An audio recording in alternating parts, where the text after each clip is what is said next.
صبح 8 بجے وہ مسجد کے گیٹ پر تھی۔ اندر داخل ہونے سے قبل اس نے رک کر بیلوں سے ڈھکے بنگلے کو دیکھا جس کا سنگی بینچ آج بھی ویران پڑا تھا۔ بابا تمہارا صاحب ہے؟ کچھ سوچ کر اس نے باوردی گارڈ کو مخاطب کیا۔ وہ تو شہر سے باہر گیا ہے، کب آئے گا معلوم نہیں۔ اچھا۔ اس نے ذرا سی ایڑی اونچی کر کے گیٹ کے پار دیکھا، ہمایوں کی گاڑی کھڑی تھی۔ وہ بیوی، وہ جہاز پہ گیا ہے۔ گارڈ قدرے گڑبڑا گیا۔ بھاڑ میں گیا تمہارا صاحب، میری طرف سے اس سفید سر پہ جھوٹ تو مت بولو۔ نہیں ملنا چاہتا تو سیدھا منع کر دو۔ جھوٹ بولنا منافقت کی نشانی ہوتی ہے، ایمان کی نہیں۔ خدا کا خوف کرو۔ آخری فکرے قدرے نصیحت آمیز انداز میں کہتی اسکول کے گیٹ کی طرف بڑھ گئی۔ پتہ نہیں ہمایوں نے اس کے لیے یہ کیوں کہہ رکھا تھا، اور پتہ نہیں میں نے صحیح کیا یا غلط، مگر وہ ایسے میری جائیداد کبھی نہیں دیں گے۔ پھر اور کیا کرتی؟ بیزار سا سرخ چہرے پہ سجائے بیگ اٹھائے وہ سست روی سے برآمدے کی طرف چل رہی تھی۔ اور یہ جھوٹ تو نہیں، اس نے مجھے حب سے بے جا میں رکھا تھا۔ اس نے چپل ریک میں اتاری اور خود کو گھسیٹتے نیچے سیڑھیاں اترنے لگی۔ مگر اغوا تو نہیں کیا تھا، میں ادھر اپنی مرضی سے گئی تھی، تو اس پہ یوں اغوا کا الزام لگا دینا جھوٹ نہیں ہوگا۔ وہ سر جھکائے آہستہ آہستہ زینیں اتر رہی تھی۔ نہیں، جھوٹ کہاں، اس نے ڈیل تو کی تھی۔ اغوا اور خریدنا ایک ہی بات ہے، اگر ذرا سا لفظوں کا ہیر پھیر کر دوں تو کیا ہے؟ اس نے کرسی پہ بیٹھ کر کتابیں سائیڈ بورڈ پہ رکھیں اور ساتھ بیٹھی لڑکی کے سپارے پہ جھانکا، اور پھر مطلوبہ صفحہ کھولنے لگی۔ تفسیر شروع ہو چکی تھی۔ وہ آج بھی لیٹ تھی۔ فواد کے خلاف گواہی نہ بھی دوں تو بھی وہ سزا پائے گا، اور وہ اتنا بڑا ایس پی، کوئی میرے بیان سے اسے سزا تھوڑی ملے گی۔ بس لفظوں کو تھوڑا سا انٹرچینج کر دیا جائے تو کیا ہے، میری نیت تو صاف ہے۔ مطلوبہ صفحہ کھول کر اس نے پین کی کیپ اتاری اور آج کی تاریخ لکھنے لگی۔ اور تم جھوٹ کو سچ کے ساتھ نہ ملاؤ، اور نہ تم سچ کو چھپاؤ، حالانکہ تم خوب جانتے ہو۔ میڈم مصباح کی آواز پہ جیسے کرنٹ کھا کر اس نے سر اٹھایا۔ وہ اپنی ٹیچر چیئر پہ بیٹھی کتاب سے پڑھ رہی تھی۔ اس نے بے اختیار اپنے سپارے کو دیکھا۔ اس کے صفحے پہ سب سے اوپر یہی لکھا تھا: تم میری آیات کے بدلے تھوڑی قیمت نہ لو اور صرف مجھ سے ہی ڈرو، اور تم جھوٹ کو سچ سے نہ ملاؤ، اور تم حق کو چھپاؤ حالانکہ جانتے بھی ہو۔ وہ سن سی بے حد ساکت سی پھٹی پھٹی نگاہوں سے ان الفاظ کو دیکھ رہی تھی۔ میڈم آگے پڑھ رہی تھی مگر اسے کچھ سنائی نہ دے رہا تھا۔ ساری آوازیں جیسے بند ہو کر رہ گئی تھی۔ وہ بنا پلک جھپکے انہی الفاظ کو دیکھے جا رہی تھی: کیا تم لوگوں کو نیکی کا حکم دیتے ہو اور اپنے نفسوں کو بھول جاتے ہو؟ حالانکہ تم کتاب پڑھتے ہو، کیا پھر تم عقل سے کام نہیں لیتے؟ اسے ٹھنڈے پسینے آنے لگے تھے۔ ذرا دیر پہلے گارڈ کو کی گئی نصیحت اس کے کانوں میں گونجی۔ اسے لگا وہ کتاب اسے اس سے زیادہ جانتی ہے۔ پھر میں کیا کروں؟ اس کا دل کانپنے لگا تھا۔ بے اختیار اس نے رسی تھامنا چاہی، کلام کی رسی۔ وہ نہ جانتی تھی کہ دوسرے سرے پہ کون ہے، مگر اسے یقین تھا کہ دوسرے سرے پہ کوئی ضرور موجود ہے۔ صبر اور نماز کے ساتھ مدد مانگو، بے شک وہ نماز سب پہ بہت بھاری ہے سوائے ان کے جو ڈرنے والے ہیں۔ اس نے وحشت زدہ سی ہو کر سر اٹھایا۔ پنک اسکارف والے بہت سے سر اپنی کتابوں پہ جھکے، کوئی بھی اس کی طرف متوجہ نہ تھا۔ اس نے پھر سے ان الفاظ کو پڑھا۔ وہ کوئی مضمون نویسی نہ تھی، وہ گفتگو تھی، بات۔ او مائی گاڈ! اس کا دل زور زور سے دھڑک رہا تھا۔ It's talking to me! ساتھ بیٹھی لڑکی نے سر اٹھایا۔ تو یہ ٹاک ہی تو ہے، کلام، اس کو ہم کلام پاک اسی لیے تو کہتے ہیں۔ وہ سادگی سے کہہ کر اپنے سپارے پہ جھک گئی۔ محمل نے سپارے بند کیا اور پھر کچھ بھی اٹھائے بنا تیزی سے بھاگتی سیڑھیاں چڑھتی گئی۔ فرشتہ اپنے آفس میں آئی تو وہ اس کا انتظار کر رہی تھی۔ محمل تو میں آئندہ نہیں آؤں گی، میں مدرسہ چھوڑ رہی ہوں۔ وہ جو کرسی پہ بیٹھی تھی بے چینی سے کھڑی ہوئی، اس کی آنکھوں میں عجیب سا خوف اور گھبراہٹ تھی۔ فرشتے نے آرام سے فائل میز پہ رکھی اور کرسی کی دوسری جانب جگہ سنبھالی۔ کھڑکی کے بلائنڈز بند تھے، کمرے میں چھاؤں سی تھی۔ آپ میری بات سن رہی ہیں؟ بیٹھو تو صحیح۔ وہ میز کی دراز کھول کر چپکی کچھ تلاش کرنے لگی تھی۔ محمل بامشکل ضبط کرتی کرسی پہ ٹکی۔ اس کا بس نہیں چل رہا تھا وہ ادھر سے بھاگ جائے۔ میں نہیں آؤں گی آئندہ فرشتے، اس نے دہرایا۔ وہ ابھی تک دراز سے مصروف تھی۔ پھر کہاں جاؤ گی؟ بس قرآن چھوڑ رہی ہوں۔ اسے چھوڑ کر کہاں جاؤ گی؟ محمل کچھ کاغذات نکال کر سیدھی ہوئی اور اس سے دیکھا۔ اپنی نارمل لائف میں تمہیں یہ اب نارمل لائف لگتی ہے؟ یہ مجھ سے بات کرتی ہے؟ فرشتہ! وہ دبی دبی سی چیخیں آپ سمجھ نہیں سکتی میں کتنے کرب سے گزر رہی ہوں، مجھ سے یہ سب برداشت نہیں ہو رہا۔ آپ سمجھ نہیں سکتی، میں سمجھ سکتی ہوں۔ جب قرآن مخاطب کرنے لگتا ہے تو سب اس کرب سے گزرتے ہیں۔ نہیں، اس نے سختی سے نفی میں سر ہلایا۔ وہ کسی کے ساتھ نہیں ہو سکتا جو میرے ساتھ ہوا۔ آپ تصور نہیں کر سکتی، تمہیں لگتا تم پہلی ہو؟ اس نے گہری سانس لے کر آنکھیں بند کی اور سر دونوں ہاتھوں میں گرا لیا۔ ہم انسان ہی تو یہ بوجھ اٹھانے کے قابل ہیں، پھر تم اتنی کمزور کیوں پڑ رہی ہو؟ ہم پہاڑ ہوتے تو نہ سہار سکتے، دب جاتے۔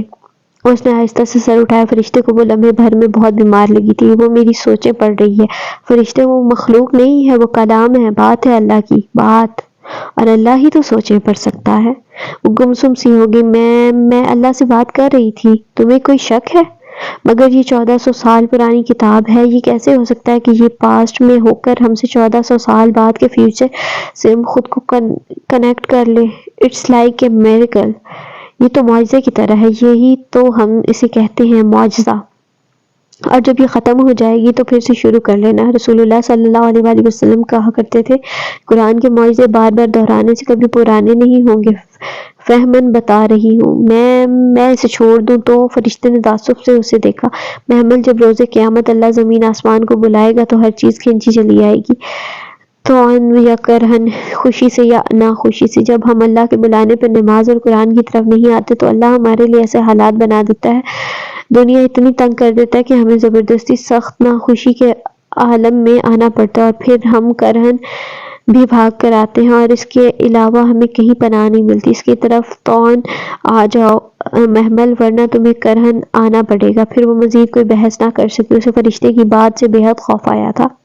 اسے لگا وہ اب کبھی قرآن چھوڑ نہ سکے گی۔ اگر اسے معلوم ہوتا کہ اس ایک لفظ میں اس کی زندگی کا سب سے بڑا امتحان چھپا ہے تو وہ اسے کبھی مس نہ کرتی، اور نہیں تو اس کا مطلب لغت میں ہی تلاش کر لیتی، مگر جانے کیسے وہ اس سے لکھنا رہ گیا تھا۔ آج کا رکوع میڈم مصباح کے علاوہ ایک اور ٹیچر پڑھا رہی تھی۔ میڈم ذکیہ آیات بنی اسرائیل کے ہیکل میں داخل ہونے کا قصہ بیان کر رہی تھی۔ اور دروازے میں داخل ہو جاؤ سجدہ کرتے ہوئے اور کہو، ہم تمہارے گناہ بخش دیں گے اور عنقریب ہم محسنین کو زیادہ دیں گے۔ وہ آیت پڑھ کر اب الفاظ کی گہرائی میں جا رہی تھی۔ حتتاً کا مطلب گرانا، مراد گناہ گرانے یعنی بخشش مانگنے سے ہے۔ اب بنی اسرائیل نے کیا یہ کہ انہوں نے، جیسا کہ اگلی آیت میں ذکر ہے، منہ ٹیڑھا کر کے بات کو بدل دیا۔ وہ سجدہ کرتے یعنی جھک کر کہہ کر داخل ہونے کے بجائے حنطتن کہہ کر داخل ہوتے ہوئے حنطتن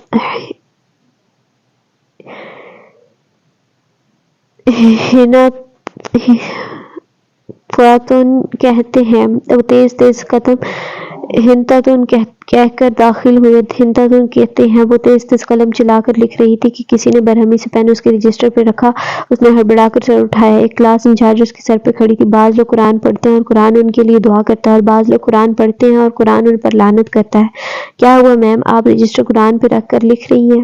انچارج نے صدمے سے اسے دیکھا تو اس نے گھبرا کر قرآن نیچے سے نکالا۔ یہ اس کا تجوید کا قرآن تھا، سمپل آف وائٹ جلد والا۔ Sorry ma'am. اس نے قرآن احتیاط سے ایک طرف رکھا اور رجسٹر پہ جھک گئی، پھر ادھر ادھر ساتھ والی لڑکی کے رجسٹر پہ جھانکا کہ دیکھ سکے کہ حنطتن کا کیا مطلب میڈم نے لکھوایا ہے، مگر اس نے کچھ نہ لکھا تھا۔ قرآن کی کلاس تھی، وہ بول نہ سکتی تھی۔ سو مایوسی سے واپس اپنے نوٹس کو دیکھا۔ صفحے کی لائن یہاں ختم ہوتی تھی، وہاں اس نے لکھ رکھا تھا یعنی گند۔ گند کے دال کے آگے صفحہ ختم تھا۔ بعض دفعہ ہم مکانکی انداز میں کچھ لکھتے ہوئے جب صفحہ ختم ہو جائے تو آگے جو بھی چیز ہو، بھلے نیچے رکھی ہوئی کتاب ہو یا ڈیسک کی لکڑی، اس پہ لکھ ڈالتے ہیں اور بعد میں یاد ہی نہیں آتا۔ گند، اس کا مطلب ہے۔ وہ اس ادھورے لفظ پہ حیران ہوئی، کوئی سینس نہ بنتا تھا، مگر خیر وہ آگے لکھنے لگی۔ سوچا بعد میں کسی سے پوچھ لے گی، مگر بعد میں یاد ہی نہ رہا۔ چھٹی کے وقت اس نے ہمایوں کو اپنے گیٹ کا دروازہ بند کرتے دیکھا۔ وہ ہک چڑھا کر پلٹا ہی تھا کہ وہ سامنے آ کھڑی ہوئی، پنک اسکارف میں مکیت چہرہ، کندھے پہ بیگ، سفید یونیفارم اور سینے پہ ہاتھ باندھے۔ وہ تیکھی نظروں سے اسے دیکھ رہی تھی۔ یہ تبدیلی کیسے آئی؟ وہ بے اختیار مسکرا دیا، غالباً اچھے موڈ میں تھا۔ محمل اسی طرح تیکھی سخت نظروں سے اسے دیکھے گی۔ خیریت؟ وہ 2 قدم آگے بڑھا اور اس کے پیچھے سیاہ گیٹ کے باہر اس کا مستعد چوکیدار کنکھیوں سے دونوں کو دیکھ رہا تھا۔ وہ جو آمنے سامنے کھڑے تھے۔ ہمایوں جیبوں میں ہاتھ ڈالے اور وہ سخت تیوروں کے ساتھ سینے پہ بازو لپیٹے۔ آپ کو مسئلہ کیا ہے؟ فواد بھائی کے ساتھ شاطر مجرم کسی بھی پولیس آفیسر کے لیے چیلنج ہوتا ہے، اور مجھے چیلنج لینے میں مزہ آتا ہے۔ اس مزے میں اگر آپ الٹا پھنس گئے تو؟ میں کیوں پھنسوں گا؟ تمہیں کورٹ میں مکر جانا ہے نا؟ آپ کو کس نے کہا کہ میں مکر جاؤں گی؟ کیا مطلب؟ وہ یک لخت چونکا۔ وہ اسی طرح اسے چبھتی نگاہوں سے دیکھتی، واپس پلٹی اور سینے پہ بازو لپیٹے سر جھکائے سڑک پر چل دی۔ عقل کے سارے راستے آج جب دھوئے میں گم ہوتے تھے، وہ کچھ سمجھ نہ پا رہی تھی۔ کتنے دنوں بعد آج وہ شام کی چائے سرو کرنے ٹرالی دھکیلتی باہر لان لائی تھی۔ لان میں سب بڑے یوں ہی بیٹھے تھے، ادھر ادھر کی خوش گپیاں تبادلہ خیال چل رہے تھے۔ محمل میری چائے،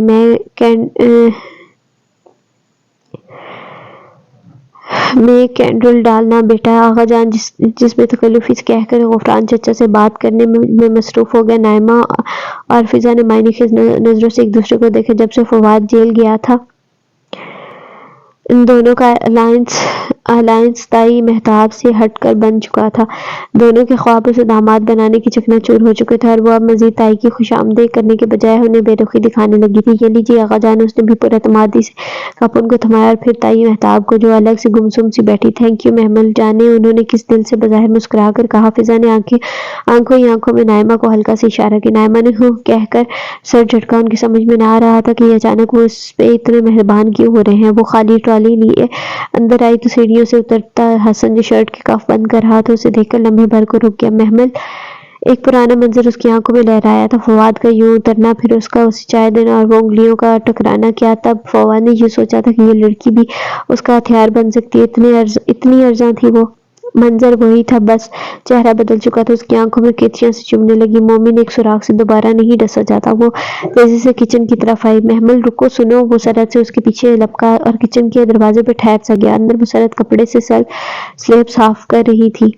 محمل ساتھ ہی کرسی پہ رخ موڑے بیٹھی تھی۔ اونچی پوری پونی ٹیل جس سے اس کی لمبی گردن پیچھے سے جھکتی تھی اور کرتے کے اوپر دوپٹے کو شانوں پہ ٹھیک سے پھیلائے ٹانگ پہ ٹانگ چڑھائے وہ چہرہ موڑے بیٹھی تھی۔ اس کے اس سائڈ پوز سے بھی حسن کو اس کی جھکی آنکھوں کا سوگوار سا رنگ دکھائی دیا تھا۔ اسے لگا وہ بہت بدل گئی ہے۔ محمل، مجھے تم سے بات کرنی۔ مسرت کا سلیب کو رگڑتا ہاتھ تو رک گیا۔ انہوں نے حیرت سے گردن موڑی۔ حسن چچی، محمل کو کہیں ذرا میری بات سن لے۔ انہوں نے اسے دیکھا جو بے تاثر سے لب بھینچے سر جھکائے کرسی پہ بیٹھی تھی۔ محمل، حسن بلا رہا ہے، میں ان کے باپ کی نوکر ہوں کیا جو آؤں؟ اس کا دل چاہا وہ کہہ دے، مگر صبح ہی فرشتے نے اس سے کچھ کہا تھا۔ محمل، مسرت پھر پکارا، انہیں جو کہنا ہے یہیں کہہ لیں، منظور نہیں ہے تو بے شک نہ کہیں۔ سر جھکائے ٹیبل کو دیکھ رہی تھی۔ ایک قسم اس اترتی فجر میں کھائی تھی، وہ قسم اسے اب آخری سانس تک نبھانی تھی۔ محمل، تم سمجھتی کیوں نہیں ہو؟ وہ بے بس سا اس کے سامنے آیا۔ وہ تمہیں فواد کے لیے استعمال کر رہے ہیں، تم خود کو اس کیس میں مت الجھاؤ۔ اس نے گردن اٹھائی۔ وہ اس کے سامنے کھڑا فکر مندی سے اسے دیکھ رہا تھا۔ محمل کا چہرہ بے تاثر تھا، بالکل سپاٹ۔ آپ نے کہہ لیا جو کہنا تھا، اب آپ جا سکتے ہیں۔ اس نے آلووں کی ٹوکری قریب کھسکا کر میز پر چھری اٹھائی۔ وہ چند لمحے بے بس سا اسے دیکھتا رہا، پھر تیزی سے باہر نکل گیا۔ مسرت الجھی سی اس کے قریب آئی۔ کس کیس کی بات کر رہا ہے حسن؟ آلو گوشت میں بنا دوں گی، آپ قورمہ دیکھ لیجیے گا، اور کھیر بھی، کیونکہ میں نہیں چاہتی کسی کو کوئی شکایت ہو۔ وہ اب مگن سی آلو چھیل رہی تھی۔ مسرت گہری سانس لے کر سلیب صاف کرنے لگی۔ وہ جانتی تھی اب وہ نہیں بتائے گی، اور وہ آلو چھیلتے اس عجیب بات کو سوچ رہی تھی جو صبح اس کو فرشتے نے کہی تھی جب وہ رشتہ داروں اور یتیموں کے ساتھ اس نے سلوک کی آیتیں پڑھ کر تڑپ گئی تھی، اور پوچھا تھا کہ جو لوگ یتیموں کا مال کھاتے ہیں ان کے لیے کیا سزا بتائی گئی ہے۔ یتیموں سے پہلے قرابت داروں کا ذکر ہے۔ محمل، میں اور میری ماں ان قرابت داروں کی جیسے خدمت کرتے ہیں آپ سوچ بھی نہیں سکتی، تو اس خدمت کا کبھی ان کو احساس بھی دلایا؟ اماں تو ہر وقت جوتی رہتی ہیں، مگر میں ادھار رکھنے کی قائل نہیں ہوں۔ وہ ایک کہیں تو 10 سناتی ہوں، ایک ایک آئٹم گنواتی ہوں جو بناؤں۔ اس نے فخر سے کہا، اور پھر فرشتے کا سنجیدہ چہرہ دیکھا تو لگا کچھ غلط کہہ دیا ہے، یعنی سب کیا کرایا یا میٹ کر دیتی ہوں، یہ تو ان پر ظلم ہے۔ ظلم؟ میں ظلم کرتی ہوں ان پہ؟ وہ شاکڈ رہ گئی۔ ظلم کی تعریف کیا ہوتی ہے؟ کسی کے حق میں کمی کرنا، ایک کی ایک سنانا برابر کا بدلہ، مگر نواد پر سنانا زیادتی ہے، ان کے حق میں کمی ہے۔ وہ مجھے جو بول دیں اور میں آگے سے چپ کر جو ایک بھی نہ سنوں، تم اگر سنا دو گی تو سب برابر کر دو گی، پھر تم ان کے کیے کا شکوہ کسی سے کرنے کی حقدار نہیں ہوگی۔ معاف کر دیا کرو، اور جانتی ہو معاف کرنا کیا ہوتا ہے؟ اس کا سر خود بخود نفی میں ہل گیا۔ اس کو دکھ نہ دینا جس نے آپ کو دکھ دیا ہو، ان کو ان کے رویے کا احساس تک نہ دلانا، کچھ نہ بتانا، یہ معاف کرنا ہوتا ہے۔ تم معاف کر دیا کرو، صبر کیا کرو، ساری زندگی صبر ہی تو کیا ہے میں نے۔ وہ صبر نہیں ہوتا جو تم کرتی ہو، صبر وہ ہوتا ہے کہ اگر سر پہ بھاری پتھر بھی لگ جائے تو وہ لبوں سے اف تک نہ نکلے، صبر وہ ہوتا ہے جو تمہاری ماں کرتی ہے۔ اور احسان، صبر اور معاف کرنے کے بعد ان کے برے رویے کے جواب میں بہت اچھا رویہ دو۔ میں کیوں کروں یہ سب؟ وہ کیوں نہیں کرتے؟ رشتہ داروں کے ساتھ ویسا ہی رویہ رکھنا چاہیے جیسا وہ ہمارے ساتھ رکھتے ہیں، مگر رسول اللہ صلی اللہ علیہ وسلم تو ایسا نہیں کرتے تھے کہ بدلے کی صلہ رحمی کرنے والا صلہ رحمی نہیں کرتا، اس پہ تو آپ کو اجر ہی نہیں ملے گا۔ اجر تو تب ملے گا جب آپ برے کے جواب میں اچھا کریں۔ تم انہیں معاف کرو اور اپنا حق اللہ سے مانگو، انہوں نے میری جائیداد کھائی ہے۔ وہ چیخ پڑی تھی، ابا اپنی ساری پراپرٹی میرے نام کر کے گئے تھے، بہت غلط کر کے گئے تھے۔ پھر انہیں حق ہی نہیں تھا کہ ساری پراپرٹی وصیت کرتے، ان کا حق تو بس 1/3 پہ تھا، اس کو بے شک تمہارے نام وصیت کر جاتے، مگر باقی کے 2/3 حصے کی شرعاً تقسیم کی اجازت دے جاتے تو شاید تمہارے چچا لوگ اپنے حصے پہ قناعت کر لیتے۔ وارث تو اللہ نے بنائے ہیں، جانے والے کو برا بھلا نہیں کہہ رہی، مگر ایک غلط فیصلہ بہت سو کی زندگی خراب کر دیتا ہے۔ محمل، تم کچھ لوگوں کے غلط فیصلوں کو بنیاد بنا کر اپنے رشتہ داروں پہ ظلم کرو گی تو یہ بد بھولو کہ پل سے رات پہ رحم اور امانت کے کانٹے ہمارا انتظار کریں۔ ہم ہر خائن اور قطع رحمی کرنے والے کو وہ پل سے نیچے جہنم میں گرائیں گے، اور ہر امانت دار اور صلہ رحمی کرنے والا پل پار کر جائے گا۔ تم وہ پل پار نہیں کرنا چاہتی؟ وہ سر جھٹک کر تیز تیز آلو چھیلنے لگی۔ میڈم، مجھے ایک بات پوچھنا ہے۔ جی ضرور پوچھیے۔ وہ میم، مجھ سے نماز پڑھی نہیں جاتی تو خیر ہے؟ ہاں کیوں نہیں خیر ہے، اٹس اوکے اگر آپ نہیں پڑھ سکتی تو۔ محمل کو لگا منو بوجھ اس کے کاندھوں سے اتر گیا، وہ ایک دم کسی قید سے آزاد ہوئی ہے۔ وہی تو میم، میں باقی نیکیاں کر لوں، قرآن پڑھ لوں، ٹھیک ہے نا، نماز پڑھنا بہت ضروری تو نہیں اتنا ضروری تو نہیں، اگر آپ نہیں پڑھنا چاہتی تو نہ پڑھیں میم، کوئی فرق تو نہیں پڑے گا نا؟ قطعاً فرق نہیں پڑے گا، یہ بالکل آپ کی اپنی مرضی ہے۔ اوکے۔ وہ بے حد آسودہ سی مسکرائی، مگر میڈم مصباح کی بات ابھی ختم نہیں ہوئی تھی۔ یقین کریں محمل، کوئی فرق نہیں پڑے گا، اس سے آپ بے شک نماز پڑھیں، بے شک سجدہ نہ کریں، جو ہستیاں اس کے پاس ہیں وہ اس کی عبادت سے تکبر نہیں کرتی، اگر آپ کر لیں اسے کیا فرق پڑے گا؟ اس آسمان کا بالشت بھر بھی حصہ خالی نہیں جہاں کوئی فرشتہ سجدہ نہ کر رہا ہو، اور فرشتہ جانتی ہیں کتنا بڑا ہو سکتا ہے؟ جب اس پہاڑ پر رسول اللہ صلی اللہ علیہ وسلم نے جبرائیل علیہ السلام کو پکارنے پر پلٹ کر دیکھا تھا تو جبرائیل علیہ السلام کا قد زمین سے آسمان تک تھا، اور ان کے پیچھے رسول اللہ صلی اللہ علیہ وسلم کو آسمان نظر نہیں آ رہا تھا۔ ایسے ہوتے ہیں فرشتے، 70,000 فرشتے کعبے کا طواف کرتے ہیں، یہ تعداد عام سی لگتی ہے، مگر جانتی ہو وہ 70,000 فرشتے روز طواف کرتے ہیں، ان کی باری پھر قیامت تک نہیں آئے گی۔ اس رب کے پاس اتنی تعداد ہستیاں موجود ہیں، عبادت کرنے کے لیے آپ نماز نہ بھی پڑھیں تو اسے کیا فرق پڑے گا؟ میڈم مصباح جا چکی تھی اور وہ دھواں چہرہ لیے کھڑی تھی، چہرے کے ساتھ کتابیں سینے سے لگائے ساکت سی کھڑی تھی۔ اس کو لگا وہ اب کبھی نماز چھوڑ نہیں سکے گی۔ شام میں اس نے بہت اہتمام سے اثر پڑھی پڑھ کر لاؤنج میں فون اسٹینڈ کے ساتھ بیٹھی ہی تھی کہ نادیہ کو فون کرے۔ نائمہ چچی معاذ کو کان سے پکڑے بے بس سی ڈانٹ رہی تھی، اور وہ کان چھڑا کر چپاک سے منہ چڑھاتا بھاگ گیا تھا۔ اتنا شیطان ہو گیا یہ لڑکا، کیا کروں میں اس کا؟ وہ کمر پہ ہاتھ رکھے پریشانی سے بولی اور محمل کی فون نمبر پریس کرتی انگلیاں تھم سی۔ شیطان ہو گیا یہ لڑکا، اس نے زیر لب دہرایا۔ لفظ شیطان کا روٹ ورڈ کیا تھا؟ شین طا نون شطن، یعنی رحمت سے دور، اللہ کی رحمت سے دور، دھتکارا ہوا۔ او گاڈ، انہوں نے اپنے بچے کو اللہ کی رحمت سے دور ہوا کہہ دیا۔ چچی، اس نے ہولے سے انہیں پکارا۔ فون کا ریسیور ابھی تک اس کے ہاتھ میں تھا۔ ہاں، نائمہ چچی نے پریشانی سے چونک کر اسے دیکھا۔ معاذ کو شیطان تو نہ کہیں چچی، اللہ نہ کرے وہ شیطان ہو، شیطان تو اللہ کی رحمت سے دور ہونے کو کہتے ہیں۔ اچھا بس کرو، 2 سپارے کیا پڑھ لیے، اب ہمیں سکھائیں گی؟ ان کا تو قبلہ ہی بدل گیا ہے، وہ استہزائیہ کہتی باہر نکل گئی، اور وہ جہاں تھی وہیں سن سی بیٹھی رہ گئی۔ ان کا تو قبلہ ہی بدل گیا ہے، وہ تکرار اس کے ذہن میں گونج رہی تھی۔ بہت پہلے ملنے والی وہ سیاہ فام لڑکی ایک دم اسے یاد آئی، اس میں تمہارا ماضی ہے، حال ہے اور مستقبل بھی لکھا ہے۔ وہ سر جھکائے خاموشی سے برتن دھو کر ریک میں لگا رہی تھی، دھولی پلیٹوں سے پانی کے قطرے ٹپ ٹپ گر رہے تھے، اس کے ہاتھ سست روی سے کام کر رہے تھے۔ وہ کچن میں اکیلی تھی، اماں جانیں کہاں تھی؟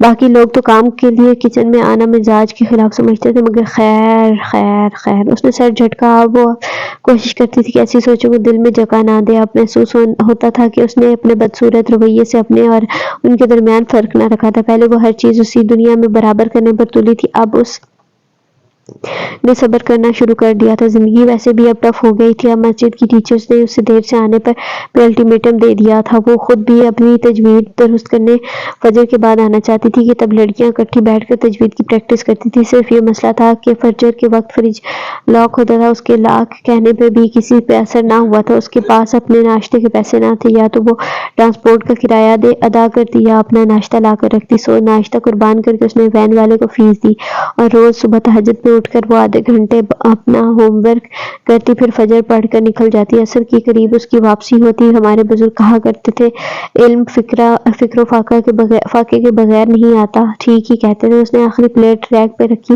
ٹوٹی بند کی اور ہاتھ خشک کرتے اپنے دھیان میں پلٹ رہی تھی کہ کچن کے کھلے دروازے پہ کسی کو کھڑا دیکھ کر ٹھٹکی، اور پھر دوسرے ہی پل ساکت رہ گئی۔ کیسی ہو؟ فواد سینے پہ ہاتھ باندھے مسکراتے ہوئے اسے دیکھ رہے، تو گنگ سی بنا پلک جھپکے اسے دیکھے گئی۔ یہ کب واپس آیا؟ تم مجھے بہت یاد آئی محمل، میں ایک بہت بڑی سازش کا نشانہ بنا ہوں۔ اماں اماں، وہ ایک دم بلند آواز میں پکارنے لگی۔ خون ابلنے لگا تھا۔ اسے محسوس ہوا اس کا جسم کپکپا رہا ہو۔ کیا ہوا؟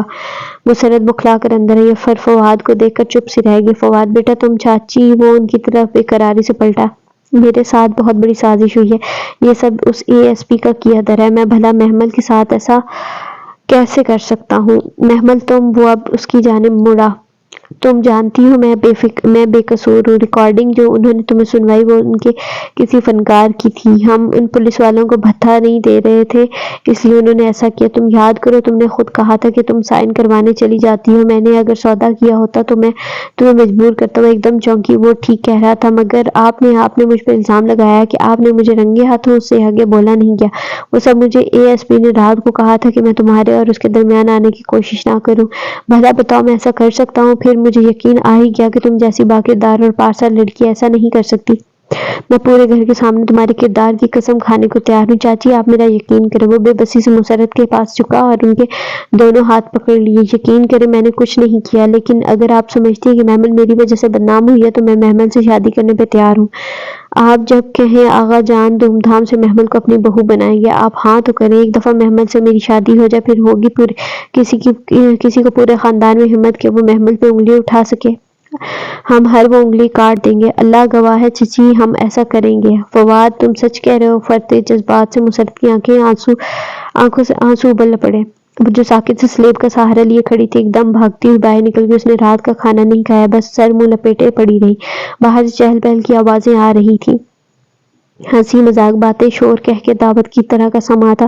اشتہا انگیز کھانوں کی مہک اس کے کمرے تک آ رہی تھی، مگر اس کا کسی چیز کے لیے دل نہ چاہ رہا تھا۔ وہ چٹلیٹی دیر تک چھت پہ گھومتے پنکھے کو دیکھتی رہی تھی۔ تینوں پر گول گول گھوم رہے تھے، بار بار ایک ہی مدار کے گرد چکر کاٹتے، آخر میں وہیں پہنچ جاتے جہاں سے چلے تھے۔ وہ بھی وہیں پہنچ گئی تھی۔ صبح پریئر ہال کی کشادہ سفید سیڑھیوں میں ننگے پاؤں سسربھی سے اتر رہی تھی۔ سفید شلوار قمیض کے اوپر پنک اسکارف نفاست سے اوڑھے، ایک ہاتھ ریلنگ پہ رکھے، وہ جیسے پانی پہ چلتی غائب دماغی سے نیچے آئی تھی۔ پریئر ہال کے گلاس ڈورز بند تھے، شیشوں کے پار تازہ صبح اتر رہی تھی۔ اس کو آج کچھ بھی اچھا نہیں لگ رہا تھا۔ وہ چپ چاپ اپنی جگہ پہ بیگ ڈیسک پہ رکھا اور گرنے کے انداز میں بیٹھی۔ اگر کالج ہوتا تو یقیناً وہ آئی نہ آتی۔ اتنی ڈپریسڈ ہو گئی تھی کہ وہ پڑھ نہ سکتی تھی، مگر وہ کالج نہ تھا، نہ ہی وہ پڑھنے آئی تھی، وہ تو سننے آئی تھی۔ بعض چیزیں اتنی حیرت انگیز ہوتی ہیں کہ انسان ان پہ حیران ہونا ترک کر دیتا۔ موجزانہ کتاب بھی ایسی ہی تھی، عاجز کر دینے والی، مبہوت کر دینے والی۔ وہ جو سوچتی تھی اس کتاب میں لکھا آ جاتا تھا۔ اب محمل نے حیران ہونا ترک کر دیا تھا۔ اسے لگا وہ اب کبھی حیران نہ ہو سکے گی، مگر آج کی آیات پہ پھر وہ چونکی تھی۔ اور لوگوں میں سے کوئی ہے، اچھی لگتی ہے تمہیں اس کی بات دنیا کی زندگی کے متعلق؟ اس نے سر گھٹنوں پہ رکھ دیا اور بازو گھٹنوں کی گرد لپیٹ لی، اور وہ اپنی بات اللہ کو گواہ بنا لاتا ہے، جبکہ حقیقت میں وہ سخت جھگڑالو ہے۔ اس نے سر اٹھایا، چہرہ دائیں جانب گھمایا۔ پنک اسکارف میں ملبوس لڑکیاں سر جھکائے تیزی سے قلم پیپر پہ چلا رہی تھی۔ وہاں کوئی نہیں جانتا تھا کہ اس کے دل پہ کیا گزر رہی ہے، کوئی نہیں سمجھ سکتا تھا وہ کیا محسوس کر رہی ہے، بس وہی جانتا تھا جس نے یہ کتاب اس کے لیے اتاری تھی۔ اسے کبھی کبھی لگتا تھا یہ بس اسی کی کہانی ہے، کسی اور کی سمجھ میں آ ہی نہیں سکتا۔ اور لوگوں سے کوئی وہ ہے۔ اس نے دونوں کنپٹیوں کو انگلیوں سے سہلایا۔ اچھی لگتی ہے تمہیں؟ وہ آہستہ سے اٹھی، سپارہ بند کیا اور کچھ بھی لیے بغیر سیڑھیوں کی طرف بڑھی۔ اس کی بات وہ دھیرے دھیرے زینے چڑھ رہی تھی، ان دنیا کی زندگی کے متعلق وہ آخری زینہ عبور کر کے راہداری کی طرف بڑھی، اور وہ اپنی بات پہ اللہ کو گواہ بنا لاتا ہے، جبکہ حقیقت میں وہ سخت جھگڑالو ہے۔ وہ تھکاوٹ سے باہر برآمدے کے اسپیس پہ بیٹھ گئی۔ سامنے ہرا بھرا لان تھا۔ وہ ستون سے سر ٹکائے لان کے سبزے کو خالی خالی آنکھوں سے دیکھ رہی تھی۔ یہ تو اس نے اپنے دل سے بھی نہ کہا تھا کہ اسے فواد کی بات اچھی لگی تھی۔ اس کی آفر دل فریب تھی، دلکش تھی۔ وہ اپنے دل سے اقرار کرنے سے ڈرتی تھی، مگر وہ تو ہر نگاہوں کی خیانت بھی جانتا ہے، اسے کیسے چھپ سکتی تھی کوئی بات؟ مگر اس نے اسے ڈانٹا نہیں، ذلیل نہیں کیا جیسے لوگ کرتے تھے، اس کا تماشا نہیں بنایا جیسے خاندان والے بناتے تھے، اس کی بات سنی انسنی نہیں کی تھی جیسے نادیہ کرتی تھی۔ کوئی ڈانٹ ڈپٹ لان تان نہیں، بس وہی ایک نرم مہربان انداز جس کی تڑپ میں وہ قرآن سننے آتی تھی۔ وہ ڈانٹتا ہی تو نہیں تھا اس کی طرح، کوئی سمجھاتا ہی نہ تھا، کوئی اس کی طرح تھا ہی نہیں۔ وہ وہیں بیٹھی تھی جب ساتھ ہی کوئی لڑکی آ بیٹھی، غالباً میڈرک تھی، اور لڑکیاں اس میں بھی بیٹھ کر تجوید کرتی تھیں۔ وہ تھوڑی ہتھیلی تلے رکھے چہرہ موڑے یوں ہی اسے دیکھے گی۔ وہ لڑکی گھٹنوں پر قرآن رکھے بائیں ہاتھ سے صفحے پلٹ رہی تھی، دایاں ہاتھ یوں ہی ایک طرف گرا پڑا تھا۔ مطلوبہ صفحہ کھول کر اس نے بائیں ہاتھ سے گرے ہوئے ہاتھ کو اٹھایا اور گود میں رکھا، پھر ٹھیک ہاتھ سے صفحے کا کنارہ پکڑے پڑھنے لگی۔ ان المسلمین والمسلمات۔ وہ رک رک کر اٹک اٹک کر پڑھتی، بار بار آواز ٹوٹ جاتی، وہ پھر سے شروع کرتی، مگر ہکلاہٹ زدہ زبان پھر ساتھ چھوڑنے لگتی، مخارج صحیح نہ نکل پاتے۔ وہ بدقت تمام ایک لفظ بولتی تو ساتھ گاں گاں آواز بھی آتی۔ یکدم حمل کو احساس ہوا، وہ رونے لگی تھی۔ اس کا مفلوج دایاں ہاتھ بار بار نیچے گر جاتا، وہ بائیں ہاتھ سے اسے اٹھاتی، پھر سے تجوید سے پڑھنے کی کوشش کرتی۔ اس کی آنکھیں سرخ ہو گئیں اور آنسو ابل کر گال پر لڑکنے لگے۔ وہ بائیں ہاتھ سے آنسو رگڑتی، دبی دبی سسکیوں کے ساتھ پھر سے کوشش کرنے لگی۔ حمل گمسم سی اسے دیکھی گئی۔ وہ اپاہج لڑکی اپنے اللہ سے بات کر رہی تھی، وہ اس کا بہت ہمدرد تھا، اسے حمل کی ہمدردی کی اس وقت ضرورت نہ تھی۔ لمحے بھر کو بھی اسے اس بات پر ترس نہ آیا تھا، بلکہ رشک ہوا تھا، کوئی ایسے بھی تڑپ کر قرآن پاک پڑھ سکتا ہے جیسے وہ پڑھ رہی تھی؟ اور ایک ہم ہیں، برسوں اس مصحف کو لپیٹ کر سب سے اونچی شیلف میں سجائے رکھتے ہیں، ہر پاس سجائے رکھتے ہیں۔ وہ اسی طرح ہتھیلی تھوڑی تلے جمائے گردن پوری اس کی طرف موڑے پلک جھپکے بنا اسے دیکھے جا رہی تھی۔ وہ پھر سے ہکلاتی زبان سے پڑھنے لگی، مگر ٹھیک پڑھا نہ جا رہا تھا، آنسو ٹپ ٹپ اس کی آنکھوں سے گر رہے تھے۔ دبی دبی سسکیوں کے درمیان وہ مسلسل استغفر اللہ کہتی جا رہی تھی۔ عام سی شکل کی اپاہج لڑکی، اسے بے اختیار وہ سیاہ فام لڑکی یاد آئی۔ وہ کتنوں کو سہارا دیے ہوئے تھا، اور وہ کتنے بدنصیب ہوتے ہیں جو تلاوت کی آواز سن کر کان بند کر لیتے ہیں، کبھی بھی ان بدنصیبوں میں تھی۔ وہ آہستہ سے اٹھی اور سر جھکائے چل دی۔ برآمدے کی سیڑھیوں میں بیٹھی اپاہج لڑکی اسی طرح رو رہی تھی۔ وہ گیٹ بند کر کے اندر داخل ہوئی تو لان میں کرسیاں ڈالے تقریباً تمام کزنز بیٹھے تھے، فواد بھی ان کے ساتھ ہی تھا۔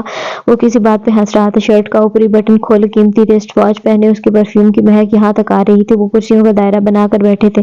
یہ ندا تھی جو اس کی بات دلچسپی سے سن رہی تھی، جبکہ آرزو بھی اس دائرے میں لاتعلق سی بیٹھی تھی، اور فائقہ بھی، رضیہ پھپھو کی فائقہ، وہ بھی جیسے فواد سے اعتراض برت رہی تھی۔ جیل جانے کے بعد بھلے مہتاب جتنی تعویلیں پیش کرتی، فواد کی اہمیت اب وہ نہ رہی تھی۔ وہ کتابیں سینے سے لگائے سر جھکائے تیز تیز چلنے لگی۔ محمل وہ برآمدے کے اسٹیپ پر تھی جب فواد نے بے اختیار پکارا۔ اس نے ایک پاؤں سیڑھی پر رکھے گردن موڑی اور مسکرا کر اسے دیکھ رہا تھا۔ آؤ بیٹھو، مجھے کام ہے۔ وہ رک کے تاثرات دے کر وہ برآمدے کے دروازہ پار کر گئی۔ لان میں بہت سی معنی خیز نگاہوں کا تبادلہ ہوا۔ اس کی ہمت کیسے ہوئی کہ یوں مجھے سب کے سامنے بلائے؟ مائی فٹ! وہ پیر پٹکتی اندر آئی۔ لاؤنج میں حسن نظر آیا تو ایک دم ٹھٹک کر رکی، پھر سر جھٹک کر اپنے کمرے کی طرف جانے لگی۔ محمل اس کے قدم رک گیا، مگر پلٹی نہیں۔ تمہیں فواد کی ہر بات پہ یقین ہے؟ مجھے آپ پہ بھی یقین نہیں ہے۔ اس کا گلا روند گیا۔ تیزی سے کہہ کر اس نے دروازہ کھولا اور پھر دھڑام سے اپنے پیچھے بند کیا۔ حسن نے تاسف و بے بسی سے چند لمحے ادھر دیکھا، پھر سست روی سے اوپر سیڑھیاں چڑھنے لگا۔ اس نے چمچہ ہلا کر پتیلی کا ڈھکن بند کیا، جھک کر چولہا قدرے آہستہ کیا اور واپس کٹنگ بورڈ کی طرف آئی جہاں سلاد کی سبزیوں کا ڈھیر لگا تھا۔ وہ وہیں کھڑے کھڑے سر جھکائے کھٹ کھٹ سبزیاں کاٹنے لگی۔ ادھر آؤ محمل! رضیہ پھپھو نے اندر جھانکا۔ محمل نے سر اٹھایا، جس نے پونی نہیں باندھی تھی اور بھورے لمبے بال شانوں پر گرے تھے۔ گر رہے تھے جنہیں اس نے کانوں کے پیچھے اڑس رکھا تھا۔ جی پھپھو، آہستہ سے گویا ہوئی یہ محمل کے اندر ایک واضح تبدیلی تھی۔ وہ پہلے جیسی بدلحاظ نہ رہی تھی، ورنہ پہلے تو وہ اسے مخاطب کرتے ہوئے ڈر لگا کرتا تھا۔ میں نے سوچا ذرا تمہاری کوئی مدد کروا دوں۔ مسرت کو تو بھابھی نے دوسرے کاموں پہ لگا رکھا ہے، کوئی تک ہے بھلا؟ جب دیکھو بیچاری سے کام کرواتی رہتی ہیں۔ تو کوئی بات نہیں پھپھو، ہمارا فرض ہے۔ وہ نرمی سے مسکرا کر پھر سے سبزی کاٹنے لگی تھی۔ یہ فواد رہا کب ہوا پھپھو؟ سامنے کاؤنٹر سے ٹیک لگائے رازداری سے گویا ہوئی۔ معلوم نہیں، حق ہاں، بڑا ظلم کیا اس نے تمہارے ساتھ۔ میرا تو مانو اس کی شکل دیکھنے کا دل نہیں چاہتا۔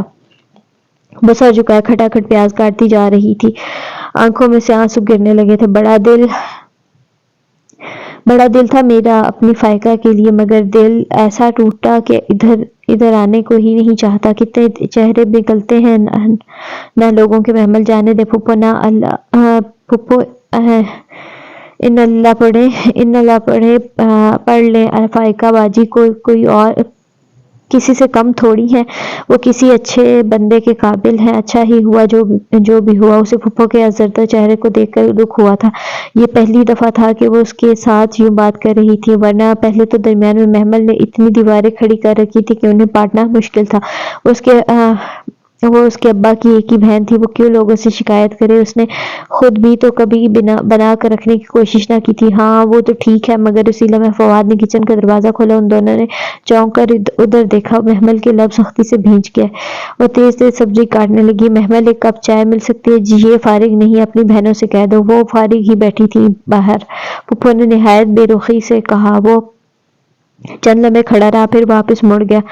حکم دیکھو کیسے چلا رہا ہے۔ تم ذرا ابھی اس کی نہ سنا کرو، میرے بھی کتنے خواب تھے، ہمیں کوئی کمی تھوڑی ہے فائقہ کے پاپا کے بزنس کا تو تمہیں پتہ ہی ہے، کروڑوں میں کھیلتے ہیں، ان کی طرح یتیموں کا مال نہیں کھاتے۔ میں یتیم نہیں ہوں پھپھو، میں بالغ ہوں، اور بلوغت کے بعد یتیمی نہیں ہوتی۔ وہ اب سلاد میں لیموں نچوڑ رہی تھی۔ ہاں تمہیں پتہ ہے ابھی فائقہ کے پاپا نے نیا گھر بنوایا، وہ دوسرا گھر تو پھر سے فرنش کر کے فائقہ کو جہیز میں دیں گے۔ محمل کی لیموں نچوڑتی انگلیاں تھمی، ایک خیال اس کے پیش نظر۔ اس نے چونک کر سر اٹھایا۔ پھپھو، اس کا دماغ تیزی سے کام کر رہا تھا۔ آپ کو مدد کی ضرورت ہوگی نا، گھر شفٹ کیا ہے، آپ اکیلے کیسے کریں گی؟ سب نوکروں پہ بھروسہ کر ہی نہیں سکتے، میں آ جاؤں آپ کے پاس ہیلپ کروا دوں؟ ہاں کیوں نہیں؟ پھپھو تو نہال ہو گئی۔ میں تم سے ہی کہنے والی تھی، پھر سوچا تمہاری پڑھائی ہے تو اسی لیے اتنا پیار جتا رہی تھی۔ خیر کوئی بات نہیں، ویکنڈ ہے، پھر آپ کی ہیلپ بھی تو کرانی ہے۔ اسے فواد سے دور رہنے کا یہی طریقہ نظر آیا۔ پھپھو نے تو فوراً حامی بھر لی اور وہ جلدی سے اپنا بیگ تیار کرنے لگی۔ تیاری کیا تھی؟ وہ 2 جوڑے رکھے، چند ضروری چیزیں، اور پھر قرآن رکھتے وہ رہ گئی۔ قرآن تو وہاں ترجمے والا مل ہی جائے گا، وہ 2 دن کی تو بات ہے، اب ساتھ کیا رکھوں؟ کوئی بات نہیں، اس نے بیگ کی زپ بند کر دی۔ پھپھو کا سامان شفٹ ہو گیا تھا، بس ڈبوں میں بند تھا۔ وہ جاتے ہی کام میں لگی۔ فائقہ تو ٹی وی میں ہی مگن تھی، ڈش بھی لگ گئی تھی اور وہ بہت شوق سے کچھ دیکھ رہی تھی۔ پھپھو نے اس سے کچھ نہیں کہا تھا، محمل ہی ساری چیزیں نفاست سے سیٹ کر رہی تھی۔ رات 11 بج گئے جب اس نے آج کے لیے بس کی، اور پھر نہا کر نیا سوٹ پہنا، پھر نئے سرے سے وضو کیا اور دوپٹہ سر پر لپیٹ لیا۔ وہ پھپھو کے پاس چلی گئی۔ پھپھو، آپ کے پاس ترجمے والا مصحف ہوگا کیا؟ ترجمے والا؟ وہ اپنے کپڑوں کی الماری سیٹ کر رہی تھی۔ قرآن ہوگا، اس نے جلدی سے کہا، وضاحت کی۔ ترجمے والا تو فائقہ کی دادی کا تھا پچھلے گھر میں، مگر وہ کسی نے مانگ لیا تھا، ترجمے بغیر والا ہوگا۔ اچھا چلیں وہی دے دیں۔ کتابوں کے ڈبے سے نہیں نکلا؟ نہیں تو میں نے خود ساری کتابیں ادھر رکھی ہیں، پھر شاید کہیں مس پلیس ہو گیا ہو، فائقہ سے پوچھ لو۔ پھر سے کام میں مگن ہو گئی۔ وہ بے دلی سے فائقہ کے پاس گئی۔ فائقہ باجی، آپ کے پاس قرآن ہوگا؟ میرے پاس، مجھے کیا کرنا ہے؟ وہ الٹا حیران ہوئی۔ اماں سے پوچھو، ان کو ہی پتا ہوگا۔ وہ مایوسی خود ہی ڈھونڈنے لگی، کتابوں کے ریک کو پھر سے دیکھا، ایک چیز چھان ماری، مگر قرآن نہ ملا۔ وہ اپنے کمرے میں آئی اور اپنا بیگ پھر سے کھولا، شاید کوئی معجزہ ہو جائے اور شاید اس نے قرآن رکھ دیا ہو۔ سارے کپڑے اوپر نیچے کیے، مگر وہ ہوتا تو ملتا۔ وہ پھر سے لاؤنج میں گئی۔ فائقہ باجی، آپ کے پاس کوئی کیسٹ ہوگی تلاوت کی؟ نہیں۔ کوئی چینل ہوگا جس پہ تلاوت آتی ہو؟ تنگ مت کرو محمل، میں مووی دیکھ رہی ہوں۔ وہ اکتا کر رخ پورا ٹی وی کی طرف موڑ کر بیٹھ گئی۔ محمل تھکے قدموں سے واپس آئی اور پھر بیڈ پر گر کر نہ جانے کیوں رونے لگی۔ رات وہ بے چین سی نیند سوئی، اگلا سارا دن کام کرواتے ہوئے مغموم بے چین رہی، کھانے کے بھی چند لقمے لے سکی، اس سے کھایا ہی نہیں جا رہا تھا۔ ہفتے اور اتوار کے وہ 2 دن اس کی زندگی کے جیسے بدترین دن تھے۔ اس کا بس نہیں چلتا تھا وہ اڑ کر گھر پہنچ جائے اور اپنا قرآن تھام لے۔ کوئی ایسا اتفاق تھا کہ رضیہ پھپھو کا ڈرائیور چھٹی پہ چلا گیا۔ وہ اب ان کے میاں نفیس انکل سے کہہ بھی نہیں سکتی تھی، گھر سے بھی کوئی نہیں دے کر جائے گا۔ وہ جانتی تھی اللہ اللہ کر کے اتوار کی رات گھر سے گاڑی اسے لینے آئی۔ پھر جس لمحے وہ گھر میں داخل ہوئی، بجائے کہیں اور جانے کے، بجائے کسی سے ملنے کے، وہ بھاگ کر اپنے کمرے میں گئی، شیلف پہ بیگ ایک طرف ڈالا اور شیلف پر سے قرآن پاک اٹھا کر سینے سے لگا لیا۔ اسے لگا اب وہ زندگی بھر قرآن کے بغیر کہیں نہیں جا سکے گی۔ لوگ چابی، بٹوا اور موبائل کے لیے آتے ہیں، قرآن کے لیے کوئی واپس نہیں آتا۔ نہ جانے کیوں محمل اماں پکارتی ہوئی آئیں تو اس نے آنسو خشک کیے اور اپنے مصحف کو احتیاط سے شیلف پہ رکھا۔ محمل یہ لو۔ اماں نے دروازہ کھولا اور ایک خط کا لفافہ اس کی طرف بڑھایا۔ تمہاری ڈاک آئی تھی کل۔ میری ڈاک؟ اس نے حیرت سے لفافہ تھاما۔ مسرت جلدی میں تھیں، لفافہ دے کر پلٹ گئیں۔ اس نے لجتے ہوئے لفافہ چاک کیا اور اندر موجود کاغذات نکالے۔ وہ اسکالرشپ تھی جو اس کو دیا گیا تھا، انگلینڈ میں اعلیٰ تعلیم کا اسکالرشپ۔ وہ بے یقینی سے اسے دیکھ رہی تھی۔ محمل تمہاری ڈاک آئی تھی، کیا یہ وہ اسکالرشپ تھی؟ کھانے کی میز پر آغا جان نے پوچھا تو یکدم سناٹا چھا گیا۔ محمل نے جھکا ہوا سر اٹھایا، سب ہاتھ روکے اسے ہی دیکھ رہے تھے۔ جی، اسے اپنی آواز کہیں دور سے سنائی دی، خوشی یا جوش سے خالی آواز۔ کلاسز کب سٹارٹ ہوگی؟ آغا جان بات کرنے کے ساتھ ساتھ چمچہ کانٹا پلیٹ میں کھڑکا رہے تھے، باقی سب دم سادے محمل کو دیکھ رہے تھے۔ بلا شبہ وہ ایک بڑی خبر تھی۔ ستمبر میں تمام اخراجات وہی اٹھائیں گے؟ جی، وہ بھی جواب دینے کے ساتھ ساتھ کھانے لگی۔ ڈائننگ ہال میں اب اس کے چمچے کی آواز بھی آ رہی تھی۔ ویری گڈ، انگلینڈ میں اسکالرشپ؟ محمل انگلینڈ چلی جائے گی؟ سرگوشیاں چمگوئیاں شروع ہو چکی تھی۔ اس نے سر جھکائے خاموشی سے کھانا ختم کیا، پھر کرسی دھکیل کر اٹھی اور بنا کچھ کہے ڈائننگ ہال سے باہر چلی گئی۔ اسے نہیں معلوم تھا وہ خوش تھی یا ناخوش۔ اسے ایک نئی زندگی گزارنے کا موقع مل رہا تھا، اسے خوش ہونا چاہیے تھا، لیکن پھر یہ ناخوشی، دل ڈوبنے کا یہ احساس شاید یہ اس کے لیے تھا کہ اس صورت میں اسے علم الکتاب اور مسجد چھوڑنی پڑے گی، قرآن کی تعلیم ادھوری رہ جائے گی۔ لیکن وہ تو میں بعد میں بھی کر سکتی ہوں، انگلینڈ جانے کا موقع بعد میں نہیں ملے گا۔ انہی سوچوں میں گم نیند نے اسے آ لیا۔ صبح کلاس میں سپارہ کھولتے وقت اسے امید تھی کہ آج کے سبق میں اس کے اسکالرشپ کے بعد کے خیالات کے متعلق آیات ضرور آ جائیں گی، لیکن آج کی آیات سورہ بقرہ میں بنی اسرائیل کے کسی قدیم قصے کی تھی۔ یہ پہلی دفعہ ہوا تھا کہ اس کا جواب نہیں مل رہا تھا، اور وہ واقعہ جو بیان کیا جا رہا تھا وہ بھی قدرے ناقابل فہم تھا، بلکہ تھا نہیں، اسے لگا تھا۔ وہ اسکالرشپ بھلا کر اس واقعے میں ہی الجھ گئی۔ واقعہ کچھ یوں تھا کہ جب طالوت کا لشکر جالوت سے مقابلہ کے لیے نکلا تو راستے میں آنے والی ایک نہر میں ان کے لیے آزمائش ڈال دی گئی۔ اللہ نے اس نہر کے پانی کو سوائے ایک چلو کے پینے سے منع کیا، تو وہ لوگ پانی پینے گئے، وہ نہر پہ بیٹھے رہ گئے، اور جنہوں نے چلو سے زیادہ نہ پیا وہ آگے نکل گئے، اور انہی میں حضرت داؤد علیہ السلام تھے، جنہوں نے جالوت کو قتل کر کے اس کو اپنے انجام تک پہنچایا۔ پوری تفسیر سن کر بھی اسے نہ سمجھ آیا کہ بھلا نہر کا پانی کیوں نہیں پینا تھا، پانی تو حرام نہیں ہوتا، پھر کیوں؟ وہ پورا دن یہی سوچتی رہ گئی، یہاں تک کہ رات جب میٹھا لینے کچن میں آئی تو بھی یہی سوچ رہی تھی۔ کچن خالی تھا۔ اس نے فریزر کا ڈھکن کا دروازہ کھولا، سویٹ ڈش کے ڈونگے نکالے، ٹرے میں رکھے اور ٹرے اٹھائے باہر آئی۔ پھر جب طالوت اور اپنے لشکروں کے ساتھ جدا ہوا، وہ ٹرے اٹھائے ڈائننگ ہال میں آئی، اونچی پونی جھکے سر سے اور اٹھ جاتی تھی، کندھوں پہ پھیلا دوپٹہ اور شفاف چہرے پہ سنجیدگی لیے اس نے ٹرے ٹیبل پہ رکھی۔ سب وقفے سے اسے ہی دیکھ رہے تھے، متاثر، جلن زدہ نگاہیں۔ اس نے کہا، بے شک اللہ تم کو آزمانے والا ہے۔ ایک نہر کے ساتھ وہ خاموشی سے ٹرے سے ڈونگے نکال رہی تھی۔ پہلا ڈونگا اس نے آغا جان کے سامنے رکھا، تو جو کوئی اس نہر سے پیے گا وہ مجھ سے نہیں ہے۔ دوسرا ڈونگا دونوں ہاتھوں میں ہی اٹھا کر اس نے ٹیبل کے وسط میں رکھا، اور جو کوئی اس نہر سے نہ پیے گا سوائے اپنے ہاتھ سے ایک چلو بھر پینے کے، وہ بے شک مجھ میں سے ہے۔ اس نے آخری ڈونگا ٹیبل کے آخری سرے پر رکھا اور واپس اپنی کرسی پہ آئی، تو سوائے چند ایک کے انہوں نے اس نہر میں سے پی لیا۔ سب سویٹ ڈش شروع کر چکے تھے۔ شیشے کے پیالوں اور چمچوں کے ٹکرانے کی آوازیں وقفے سے آ رہی تھی، ان آوازوں کے درمیان وہ مدھم مہربان آواز بھی اس کے کانوں میں گونج رہی تھی، اور وہ تو ابھی تک دور کہیں اس آواز میں کھوئی ہوئی تھی۔ تو سوائے چند ایک کے انہوں نے اس میں سے پی لیا۔ اس نے پیالہ آگے کیا اور تھوڑی سی کھیر اپنے پیالے میں ڈالی، تو سوائے چند ایک کے انہوں نے اس میں سے پی لیا۔ وہ اب آہستہ آہستہ چھوٹے چھوٹے چمچے لے رہی تھی۔ تو تمہیں کب تک جانا ہے محمل؟ آغا جان نے پوچھا، تو یکدم پھر سے ہال میں سناٹا چھایا۔ چمچوں کی آواز رک گئی، بہت سی گردنیں اس کی طرف مڑیں۔ اس نے سر اٹھایا، سب اس کی طرف متوجہ تھے۔ اگست کے اینڈ تک؟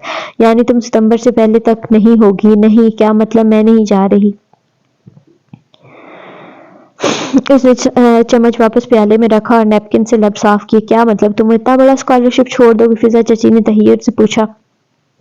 میں چھوڑ چکی ہوں. مگر کیوں؟ وہ نیپکن ایک طرف رکھ کر اٹھ کھڑی ہوئی. کیونکہ ہر جگہ رکنے کے لیے نہیں ہوتی. اگر میں نے اس نہر سے پانی پی لیا تو میں ساری عمر اسی پہ بیٹھی رہ جاؤں گی اور طالوت کا لشکر دور نکل جائے گا. بعض حلال چیزیں کسی خاص وقت میں حرام ہو جاتی ہیں. اگر اس وقت آپ اپنے نفس کو ترجیح دیں تو خیر کا کام کرنے والے لوگ دور نکل جاتے ہیں. میں نہر پہ ساری عمر بیٹھی نہیں رہنا چاہتی. مجھے وہ داؤد بننا ہے جو جالوت کو مار سکے. وہ سوچ کر رہ گئی اور کہا تو بس اتنا. مجھے ابھی قرآن پڑھنا ہے. اور تیز تیز قدم اٹھاتی باہر نکل گئی. شام کی ٹھنڈی ہوا اپنی لہہ پہ بہہ رہی تھی. وہ چائے کا کپ لیے ٹیرس پہ کرسی ڈالے وہ دور آسمان کو دیکھ رہی تھی جہاں شام کے پرندے ابھی گھر کو اڑتے جا رہے تھے. ٹیرس سے سامنے والوں کا گھر نظر آتا تھا. انہی بریگیڈیئر صاحب کا گھر جن کی قرآن خوانی ایک روز اس نے دیکھی تھی. قرآن کو بھی پتہ نہیں ہم لوگوں نے کیا سے کیا بنا دیا ہے. اس نے کسی خیال کے تحت کپ سائیڈ پہ رکھا اور اٹھی اور ابھی مڑی ہی تھی کہ سامنے فواد کا چہرہ دکھائی دی. وہ گھبرا کر ایک قدم پیچھے ہٹی. وہ اندر کھلنے والے دروازے میں کھڑا تھا. سینے پہ ہاتھ باندھے لب بھینچے اسے دیکھ رہا تھا. تم مجھ سے کتراتی پھر رہی ہو حالانکہ تم جانتی ہو میرا قصور نہیں ہے. وہ چپ رہی. کل دوپہر 3 بجے میں اسٹاپ پہ تمہارا انتظار کروں گا. مجھے تم سے ضروری بات کرنی ہے. آئی ہوپ کہ تم ضرور میری بات سننے آؤ گی. وہ کہہ کر ایک طرف ہو گیا. محمل کا رستہ کھل گیا. وہ بنا اسے دیکھے تیزی سے دہلیز پار کر گئی. ایک قسم تھی جو اس نے کھا لی تھی وہ اسے توڑ نہیں سکتی تھی. اور اس لمحے سیڑھیاں اترتے اسے محسوس ہوا کہ شاید وہ اس قسم کے بوجھ سے اب نجات حاصل کرنا چاہتی ہے. اب اس سے وہ قسم نبھائی نہیں جا رہی. بس اگر ایک دفعہ وہ فواد سے باہر مل لے تو کیا ہو جائے گا. بس ایک دفعہ. کل دوپہر 3 بجے. نہیں میں قسم نہیں توڑوں گی. اس نے گھبرا کر سر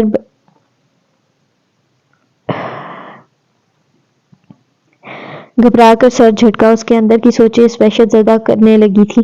پھر اسے یاد آیا وہ شیریں سے بھلا کیوں نیچے آنے لگی تھی. اور ہاں وہ قرآن خوانی والا گھر. وہ کچھ سوچ کر گھر سے باہر آئی. ساتھ والا بنگلہ بیلوں سے ڈھکا خوبصورت بنگلہ تھا. اس نے گیٹ کے ساتھ بے نصب بیل پہ ہاتھ رکھا. دوپٹہ شال کی طرح کاندھوں کے گرد لپیٹے اونچی کسی ہوئی پونی ٹیل ادھر ادھر جھلاتی وہ ارد گرد کا جائزہ لے رہی تھی. قدموں کی چاپ سنائی دی اور پھر گیٹ کھلا. اسی ملازم کی شکل سامنے آئی. جی بریگیڈیئر صاحب گھر پہ ہیں؟ نہیں. پر آپ کون؟ میں محمل ابراہیم ہوں. ساتھ والے گھر میں رہتی ہوں. آغا ہاؤس میں. یہ کچھ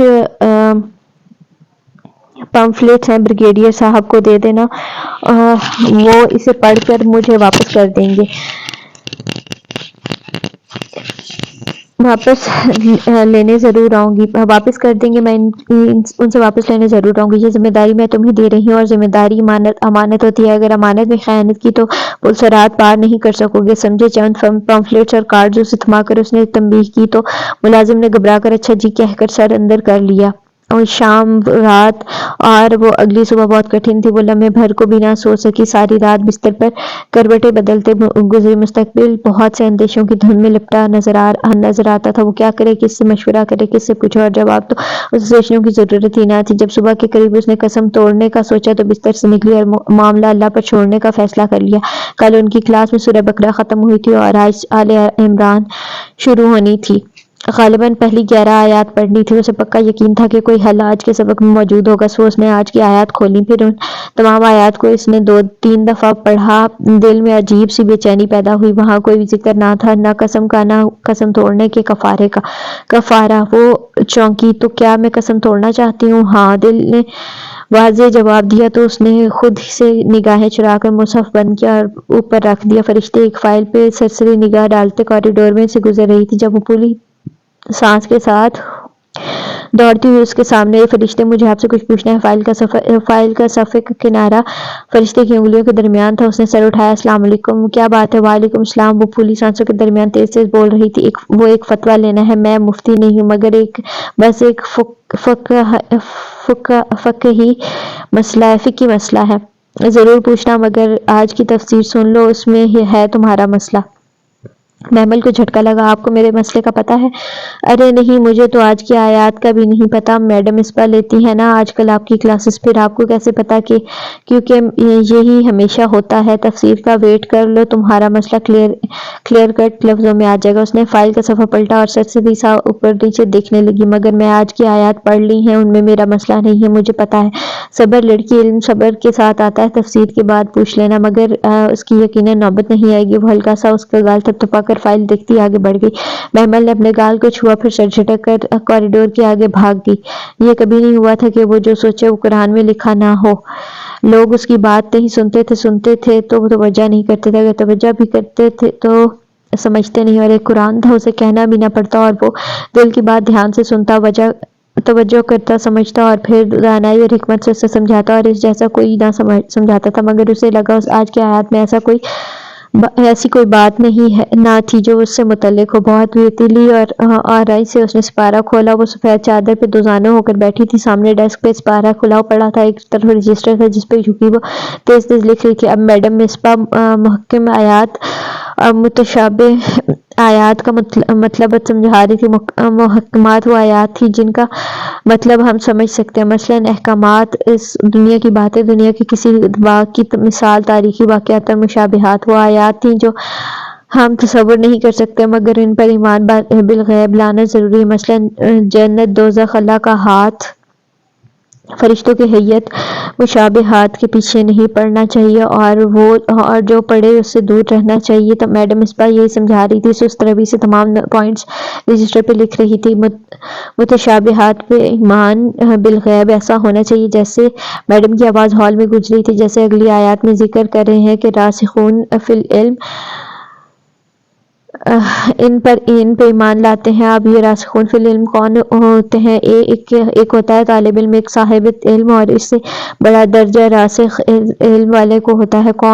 یہ کون لوگ ہوتے ہیں؟ ان کے بارے میں نبی کریم صلی اللہ علیہ وآلہ وسلم سے پوچھا گیا کہ راسخون فی العلم کون ہوتے ہیں، تو آپ صلی اللہ علیہ وآلہ وسلم نے فرمایا وہ جو قسم پوری کرتے ہیں۔ محمل کے ہاتھ سے پین گر پڑا، سیاہی کے چند چھینٹے چادر کو بھگو گئے۔ میڈم آگے بھی کہہ رہی تھی، جن کے دل مستقیم ہوتے ہیں، مگر وہ یک ٹک پھٹی پھٹی نگاہوں سے سپارے پہ لکھے راسخون فی العلم کے الفاظ کو دیکھے جا رہی تھی۔ ایک ہی تکرار اس کے کانوں میں بار بار گونج رہی تھی، وہ جو قسم پوری کرتے ہیں۔ وہ بس سکتے کی کیفیت میں سپارے کو دیکھ رہی تھی۔ راسخون فی العلم سپارے کے الفاظ دھندلا گئے تھے، اس کی آنکھوں سے ٹپ ٹپ آنسو گر رہے تھے۔ صدیوں پہلے عرب کے صحراؤں میں کچھ لوگوں نے رسول اللہ صلی اللہ علیہ وآلہ وسلم سے پوچھا تھا کہ پختہ علم والے کون ہیں، اور تب انہوں نے بتایا تھا کہ وہ جو قسم پوری کرتے ہیں۔ اسے لگا صدیوں پہلے کی کہی گئی بات کسی اور کے لیے نہیں، صرف اس کے لیے تھی۔ وہ انگلیوں کے پوروں سے ان تین الفاظ کو بار بار چھو رہی تھی، انہیں محسوس کر رہی تھی۔ آنسو اس کی آنکھوں سے بہے چلے جا رہے تھے، گالوں پر لڑک گردن پر پھسل رہے تھے۔ ہم نے سنا اور ہم نے اطاعت کی، اور اس نے ہتھیار ڈال دیے تھے۔ قسم کھانا ناپسندیدہ تھا، لیکن اب وہ اسے ہمیشہ نبھانی تھی، اور جانتی تھی کہ یہی اس کے لیے بہتر تھا۔ اس روز وہ 3 بجے سے پہلے ہی گھر آ گئی تھی۔ وہ صبح بہت زرد سی طلوع ہوئی تھی، آئینے کے سامنے کھڑی خود کو دیکھ رہی تھی۔ آج اس نے اونچی پونی کی بجائے سادہ سی چوٹی بنائی تھی، شفاف چہرے پہ ذرا سی پژمردگی چھائی تھی۔ وہ چند لمحے خود کو دیکھتی رہی، پھر سیاہ چادر سر پہ رکھی اور ٹھوڑی تک لپیٹ کر بکل جو اسے کندھے پہ ڈالی۔ آج اسے گواہی دینی تھی فواد کے خلاف یا اپنے خلاف۔ لاؤنج میں تینوں چچا انتظار کر رہے تھے، کلف لگے سفید شلوار قمیض میں آغا جان کمر پہ ہاتھ باندھے ادھر ادھر بے چینی سے ٹہل رہے تھے۔ اسے راہداری سے آتے دیکھا تو رک گئے۔ چلیں، وہ سپاٹ چہرہ لیے ان کو دیکھے بغیر دروازے کی طرف بڑھی اور اسے کھول کر باہر نکلی۔ وہ سب اکٹھے باہر نکلے، گیٹ کھلا، یکے بعد دیگرے دونوں گاڑیاں پورچ سے باہر نکلیں، سڑک پہ رواں دواں تھی۔ اس اونچے گھر کی بہت سی کھڑکیوں میں بہت سی عورتیں ان کو جاتے دیکھ رہی تھی۔ گاڑیاں گم ہو گئی تو لڑکیوں نے پردے چھوڑ دیے۔ زرد سی راہداری میں وہ سمٹائی نگاہیں نیچی کی آغا جان کے ساتھ ساتھ چل رہی تھی۔ ادھر ادھر پولیس والے، وکلاء اور کتنے ہی لوگ گزر رہے تھے۔ بہت وحشت ناک سی جگہ تھی وہ، اس سے سر نہیں اٹھایا جا رہا تھا۔ بس لمحے بھر کو اس نے چہرہ اوپر کیا تو کوریڈور کے اختتام پہ وہ کھڑا تھا، اپنے کسی سپاہی کو اکھڑتے تیور لیے غصے سے کچھ کہتا، یونیفارم میں ملبوس، سر پہ کیپ، وہ بہت وجیح تھا، اور زندگی میں پہلی دفعہ محمل کو اس پہ غصہ نہیں آیا تھا۔ اسے ان تمام لوگوں میں ایک وہی اپنا ہمدرد لگا تھا۔ اس نے نگاہیں جھکائی، کوریڈور کے موڑ کے قریب ہی تھی جب ہمایوں کی نگاہ اس پہ پڑی، اور وہ ٹھہر گیا۔ آغا کریم کے بائیں کندھے کے پیچھے چھپی ہوئی گردن جھکائے آئی، سیاہ چادر میں لپٹی سیاہ چادر میں لپٹی لڑکی جس کے چہرے پہ زمانوں کی تھکن رقم تھی، اس نے سر نہیں اٹھایا۔ وہ اسے دیکھتا رہا یہاں تک کہ وہ اس کے قریب سے سر جھکائے گزر گئی۔ ہاں، آغا کریم نے متنفر بھری نگاہ اس پہ ضرور ڈالی تھی۔ وہ اب گردن موڑ کر اسے دیکھنے لگا۔ شاید وہ اس کی آنکھیں دیکھنا چاہتا تھا، انہیں پڑھنا چاہتا تھا۔ کوریڈور کے درمیان میں یکدم اس کالی چادر والی لڑکی نے گردن پیچھے موڑی۔ دونوں کی نگاہیں لمحے بھر کو ملیں۔ اسے محمل کی آنکھوں میں زمانوں کی تھکن دکھائی دی تھی۔ پھر اس نے چہرہ موڑ لیا اور اسی طرح سر جھکائے اپنے چچاؤں کے نرغے میں آگے چلتی گئی۔ کمرہ عدالت میں وہ قطار کی بائیں نشست پر سب سے پیچھے بیٹھی تھی۔ آغا جان اس کے دائیں طرف تھے، اس کی بائیں جانب کچھ نہ تھا، قطار خالی تھی۔ وہ سر جھکائے ساری کارروائی سنتی رہی، اس سے نظر نہ اٹھائی جاتی تھی، یوں جیسے ہر کوئی اسے ہی دیکھ رہا ہو۔ اور پھر ایک ساتھ کو جیسے ہی اس نے سر اٹھایا، وہ دوسرے سٹینڈ میں بیٹھا گردن ترچھی کیے اسے ہی دیکھ رہا تھا۔ وہ دونوں ایک دوسرے کو دیکھتے رہے۔ ہمایوں کی نگاہوں میں سوال تھا، چھپتے ہوئے پریشان کن سوال۔ اس سے زیادہ دیر دیکھا نہ گیا۔ وہ گردن موڑ کر آغا جان کو دیکھنے لگی جو لب بھنجے وکلاء کے دلائل سن رہے تھے۔ نگاہوں کے ارتکاز پہ چونک کر محمل کو دیکھا۔ کیا وہ جس طرح انہیں دیکھ رہی تھی وہ ذرا سے الجھے؟ جائیداد میں میرا حصہ مجھے مل جائے گا؟ اس نے سرگوشی کی نگاہیں ان پر سے ہٹائے بغیر ہاں کیوں نہیں؟ یہی اگر میں پوچھتی کہ کیوں نہیں تو کیا مطلب میں ابھی جا کر ہمایوں داؤد کے خلاف بیان دوں تو کیا گارنٹی ہے کہ آپ مکر نہیں جائیں گے؟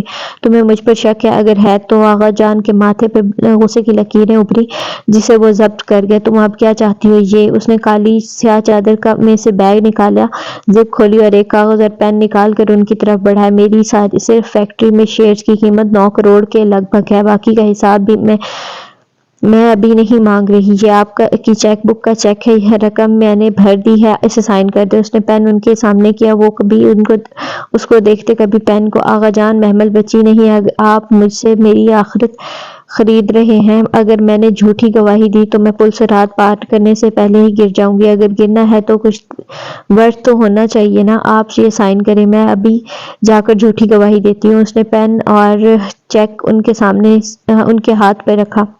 اس ہال میں کوئی میرے اشارے کا منتظر ہے؟ میں یہ چیک سائن کروا کر ابھی اس کو بینک بھیجتی ہوں۔ جیسے ہی چیک کیش ہوگا وہ مجھے سگنل کرے گا، تب میں گواہی دے دوں گی، ورنہ نہیں۔ انہوں نے چیک کو ایک نظر دیکھا اور پھر پین کو۔ دوسری طرف محمل کا نام پکارا گیا۔ وہ انہیں متنبہ نگاہوں سے دیکھتی اٹھی اور سر اٹھائے پورے اعتماد سے کٹہرے کی طرف بڑھی۔ آغا کریم کبھی چیک کو دیکھتے اور کبھی اسے جو کٹہرے میں کھڑی تھی اور اس کے سامنے غلاف میں لپٹا قرآن لایا گیا۔ وہ نگاہیں ان پر جمائے پلک جھپکے بغیر قرآن پہ ہاتھ رکھ کر چند فقرے دہرا رہی تھی۔ انہوں نے آخری بار چیک کو دیکھا اور پھر طیش میں آ کر اسے مروڑ کر 2 ٹکڑے کر دیا۔ محمل تلخی سے مسکرائی، سر جھٹکا اور وکیل کی طرف متوجہ ہوئی۔ وہ اس سے کچھ پوچھ رہا تھا۔ فواد کی ضمانت منسوخ ہو گئی، اس کے خلاف ثبوت بہت سے تھے، وہ واپس جیل بھیج دیا گیا۔ واپسی کا سفر بہت خاموشی سے کٹا۔ وہ آغا جان کی لینڈ کروزر کی پچھلی سیٹ پہ بہت خاموشی سے سارا راستہ باہر دیکھتی آئی تھی۔ جب کار پورچ میں رکی تو وہ سب سے پہلے اتری۔ لان میں بہت سی عورتیں تیزی سے ان کی طرف بڑھی تھی۔ کیا ہوا؟ وہ کسی کو دیکھے بغیر تیزی سے اندر چلی گئی۔ اس احسان فراموش لڑکی نے فواد کے خلاف گواہی دے دی۔ ذلیل نہ ہو تو، مگر فکر کی بات نہیں ہے، وہ جلد ہی باہر آ جائے گا۔ کیس اتنا مضبوط نہیں ہے۔ غفران چچا اور اسد چچا انہیں تسلی دینے لگے، مگر تائی مہتاب کا چہرہ سفید پڑتا گیا۔ ہائے میرا فواد! وہ سینے پہ 2 ہتھڑ مار کر اونچا اونچا رونے لگی۔ روتے روتے وہ لڑکنے کو تھی کہ فضا اور نائمہ نے بڑھ کر انہیں سہارا دیا۔ پل بھر میں لان میں کوہرام مچ گیا۔ اسے اپنے کمرے میں پردے کو ہاتھ میں پکڑ کر ذرا سی جھری سے دیکھتی وہ پرسکون کھڑی تھی۔ کالی چادر سر سے پھسل کر پیچھے گردن پہ پڑی تھی، بالوں پہ پھسل گئی تھی، بھورے بال چہرے کے اطراف میں گرے تھے۔ وہ کانچ سی سنہری آنکھیں سکیڑے پرسوچ نگاہوں سے باہر کا منظر دیکھ رہی تھی۔ وہ ستون سے ٹیک لگائے ننگے پاؤں گھاس پہ رکھ کے بیٹھی تھی، جوتے ساتھ اترے پڑے تھے۔ سفید شلوار قمیض اور سر پہ گلابی اسکارف کس کر باندھے وہ گردن جھکائے دونوں ہاتھوں میں چھوٹا قرآن لیے پڑھ رہی تھی۔ چھٹی ہو چکی تھی اور لڑکیاں ادھر ادھر گزرتی باہر جا رہی تھی۔ اسے سورہ کہف پڑھنی تھی، آج جمعہ تھا۔ السلام علیکم۔ سارا آہستہ سے آئی اور اس کے ساتھ پاؤں لٹکا کر سیڑھی پہ بیٹھ گئی۔ اس نے صفحے کا کنارہ پکڑے سر کے اس بات سے جواب دیا اور صفحہ پلٹا۔ ربیہ اپنی گود میں رکھی اسائنمنٹ حل کرنے لگی۔ گیٹ کے قریب فرشتے کھڑی ایک لڑکی سے بات کر رہی تھی۔ وہ لڑکی منمناتے ہوئے کچھ کہہ رہی تھی، مگر فرشتے نفی میں سر ہلا رہی تھی۔ اس کا عزلی پر اعتماد مضبوط اور دو ٹوک مگر نرم انداز، کیا کر رہی ہو سارا؟ فرشتے بازی کی اسائنمنٹ کر رہی ہوں۔ فرشتے بازی نے دیے الجھ کر سر اٹھایا۔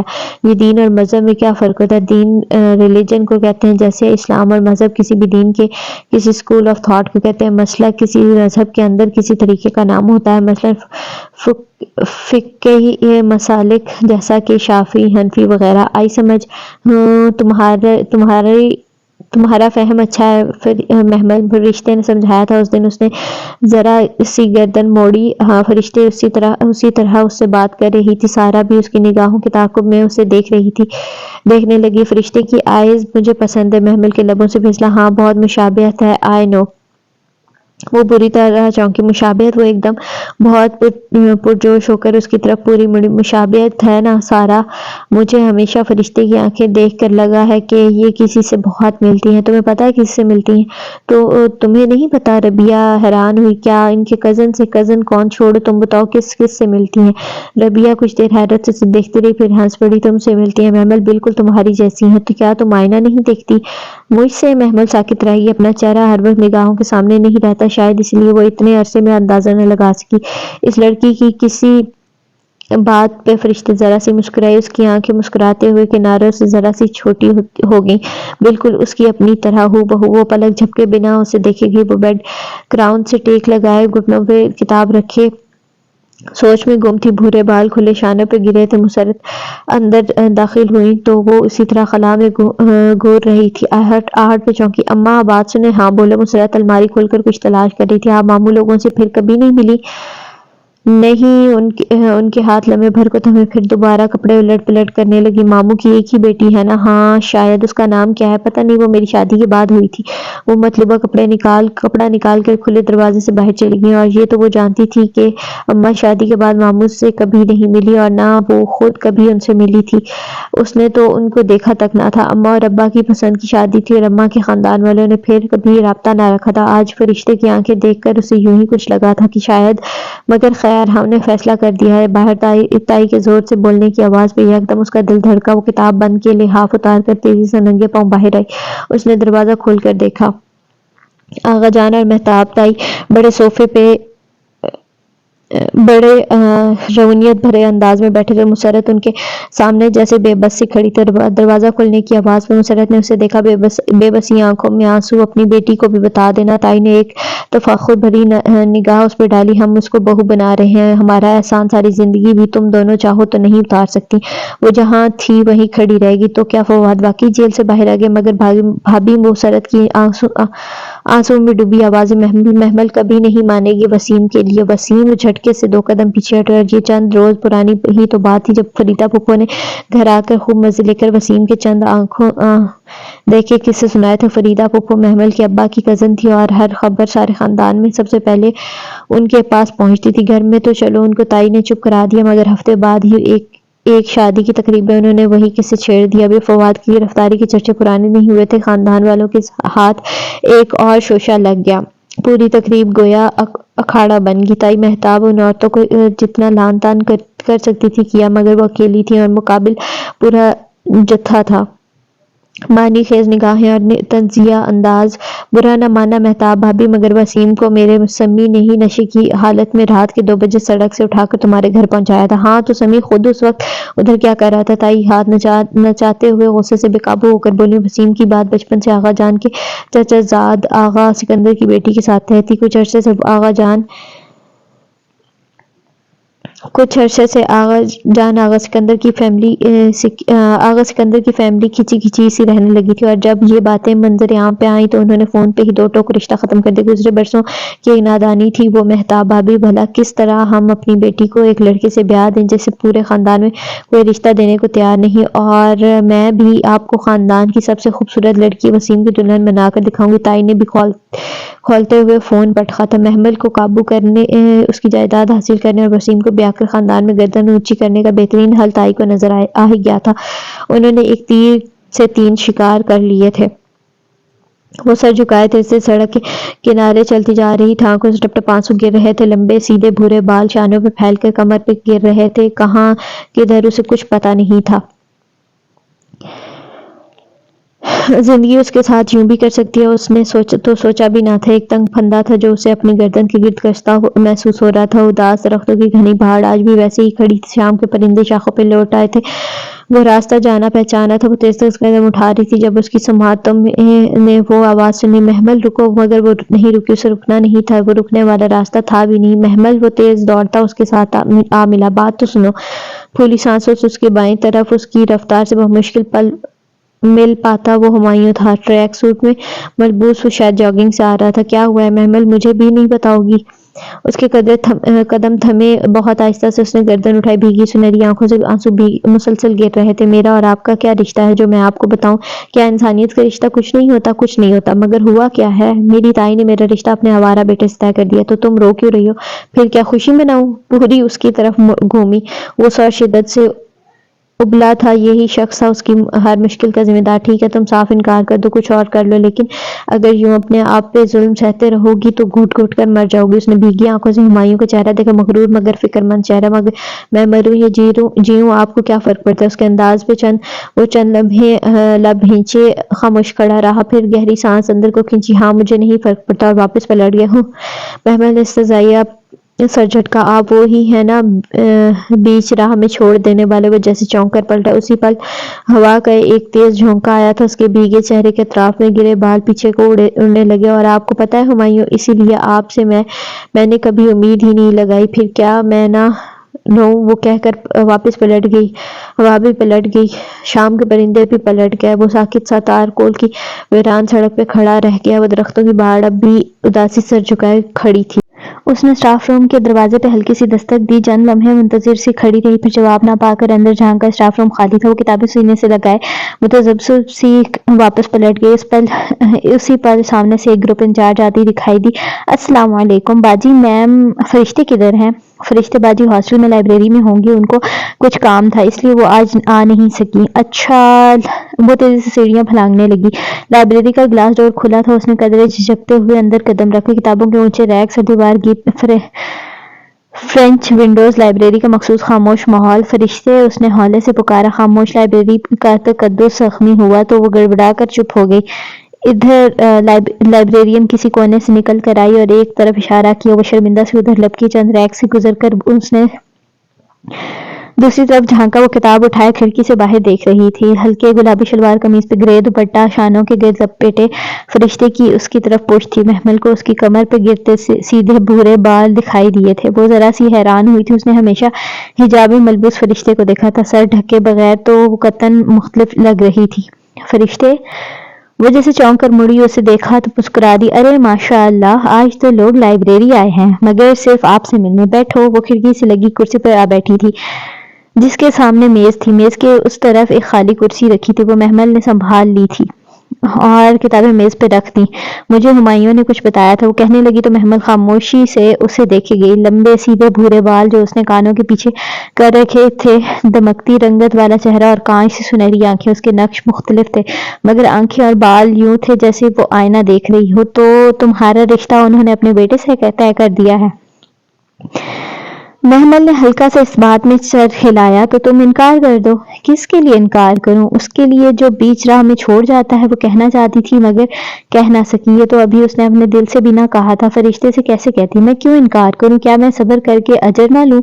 محمل، مظلومیت اور صبر میں فرق ہوتا ہے، اور وہ فرق احتجاج کرنے کا حق رکھنے کا ہوتا ہے۔ بجائے اپنی زندگی خراب کرنے کے تم ایک بہتر راستہ چن لو، صاف صاف انکار کر دو۔ مجھے ان کے ری ایکشن سے ڈر لگتا ہے، اس پہ تم صبر کر لینا۔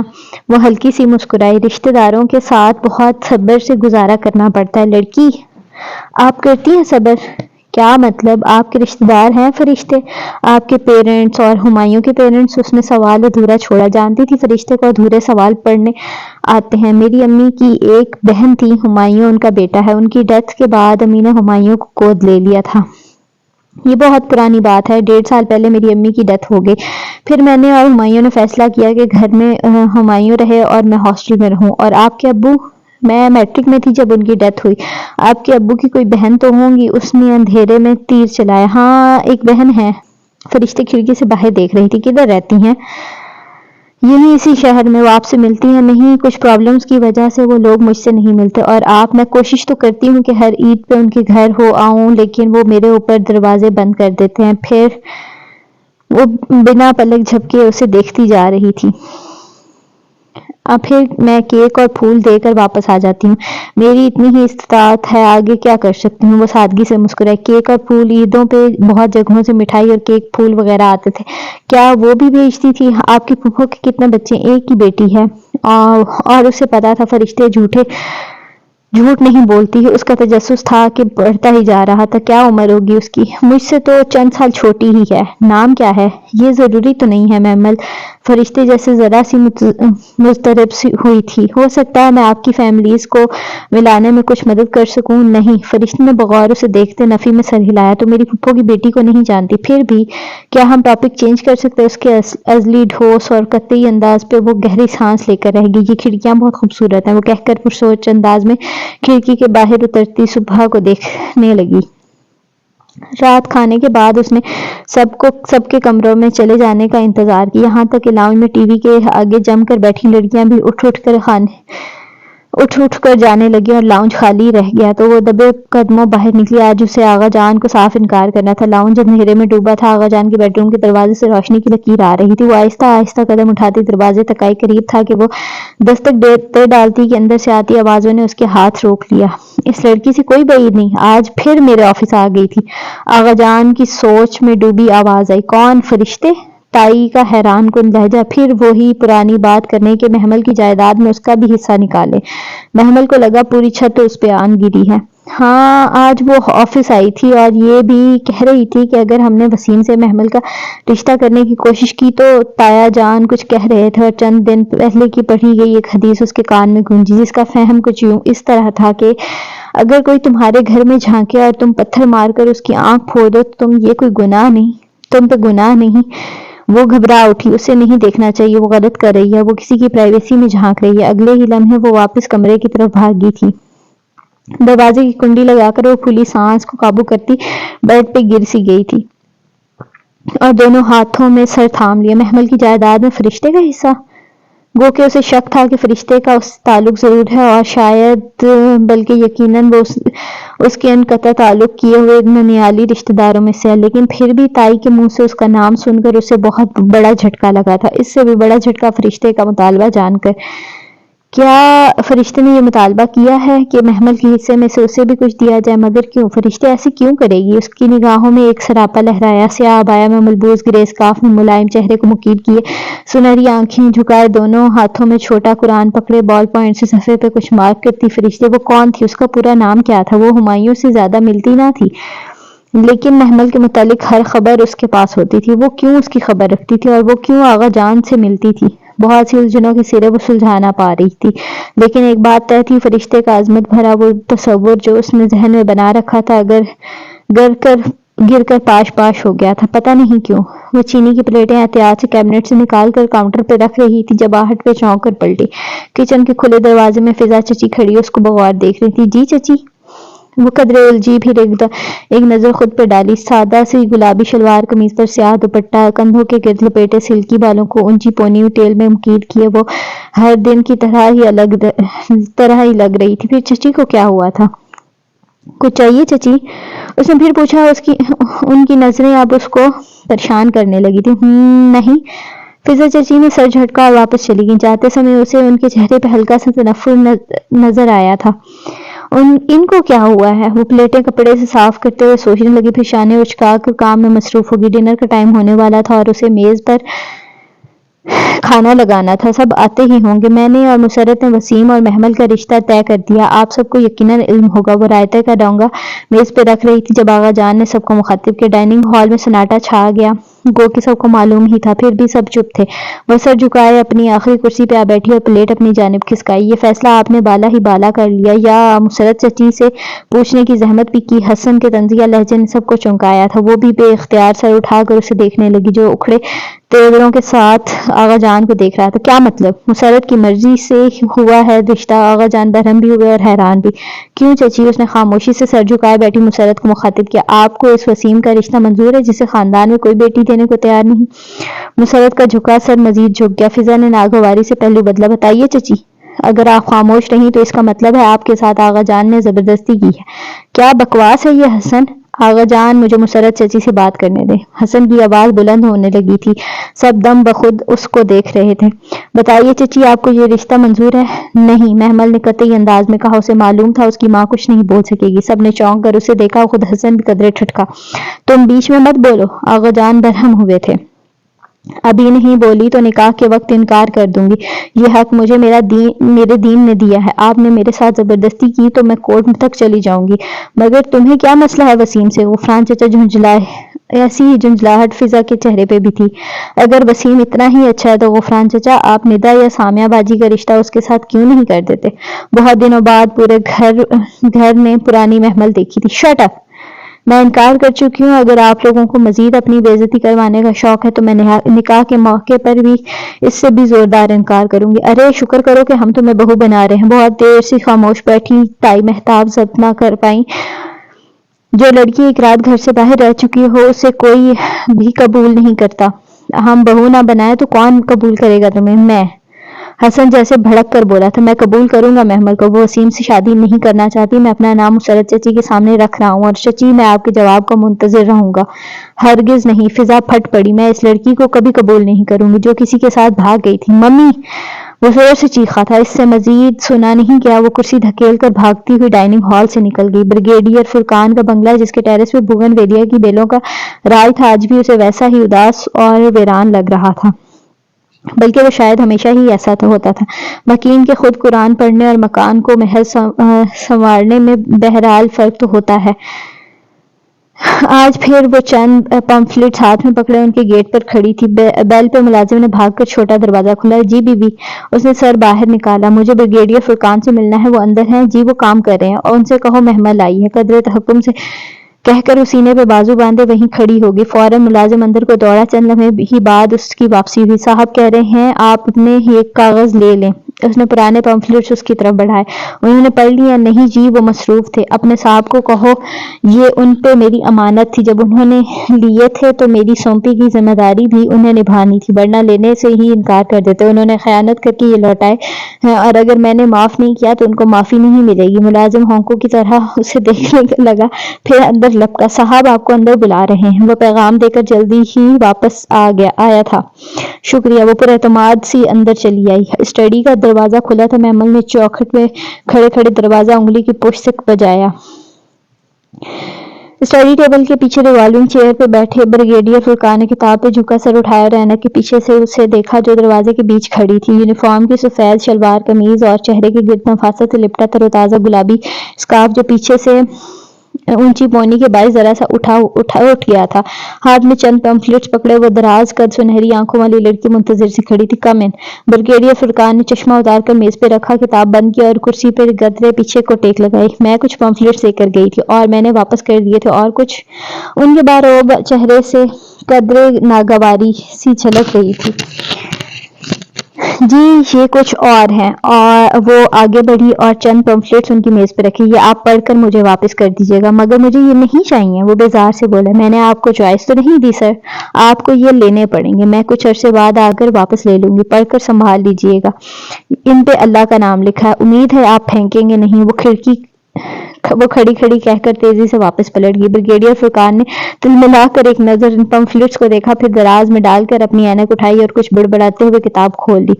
وہ اپنی دھن میں راہداری میں چلتی جا رہی تھی کہ اچانک دوسری طرف سے آتی فرشتے پہ نگاہ پڑی۔ اس کے لب بھینچ گئے۔ بے اختیار ہی وہ پیچھے ہوئی تھی۔ فرشتے نے اسے نہیں دیکھا تھا۔ وہ اپنے ساتھ چلتی ٹیچر سے فکر مندی سے کچھ کہتی چلی جا رہی تھی۔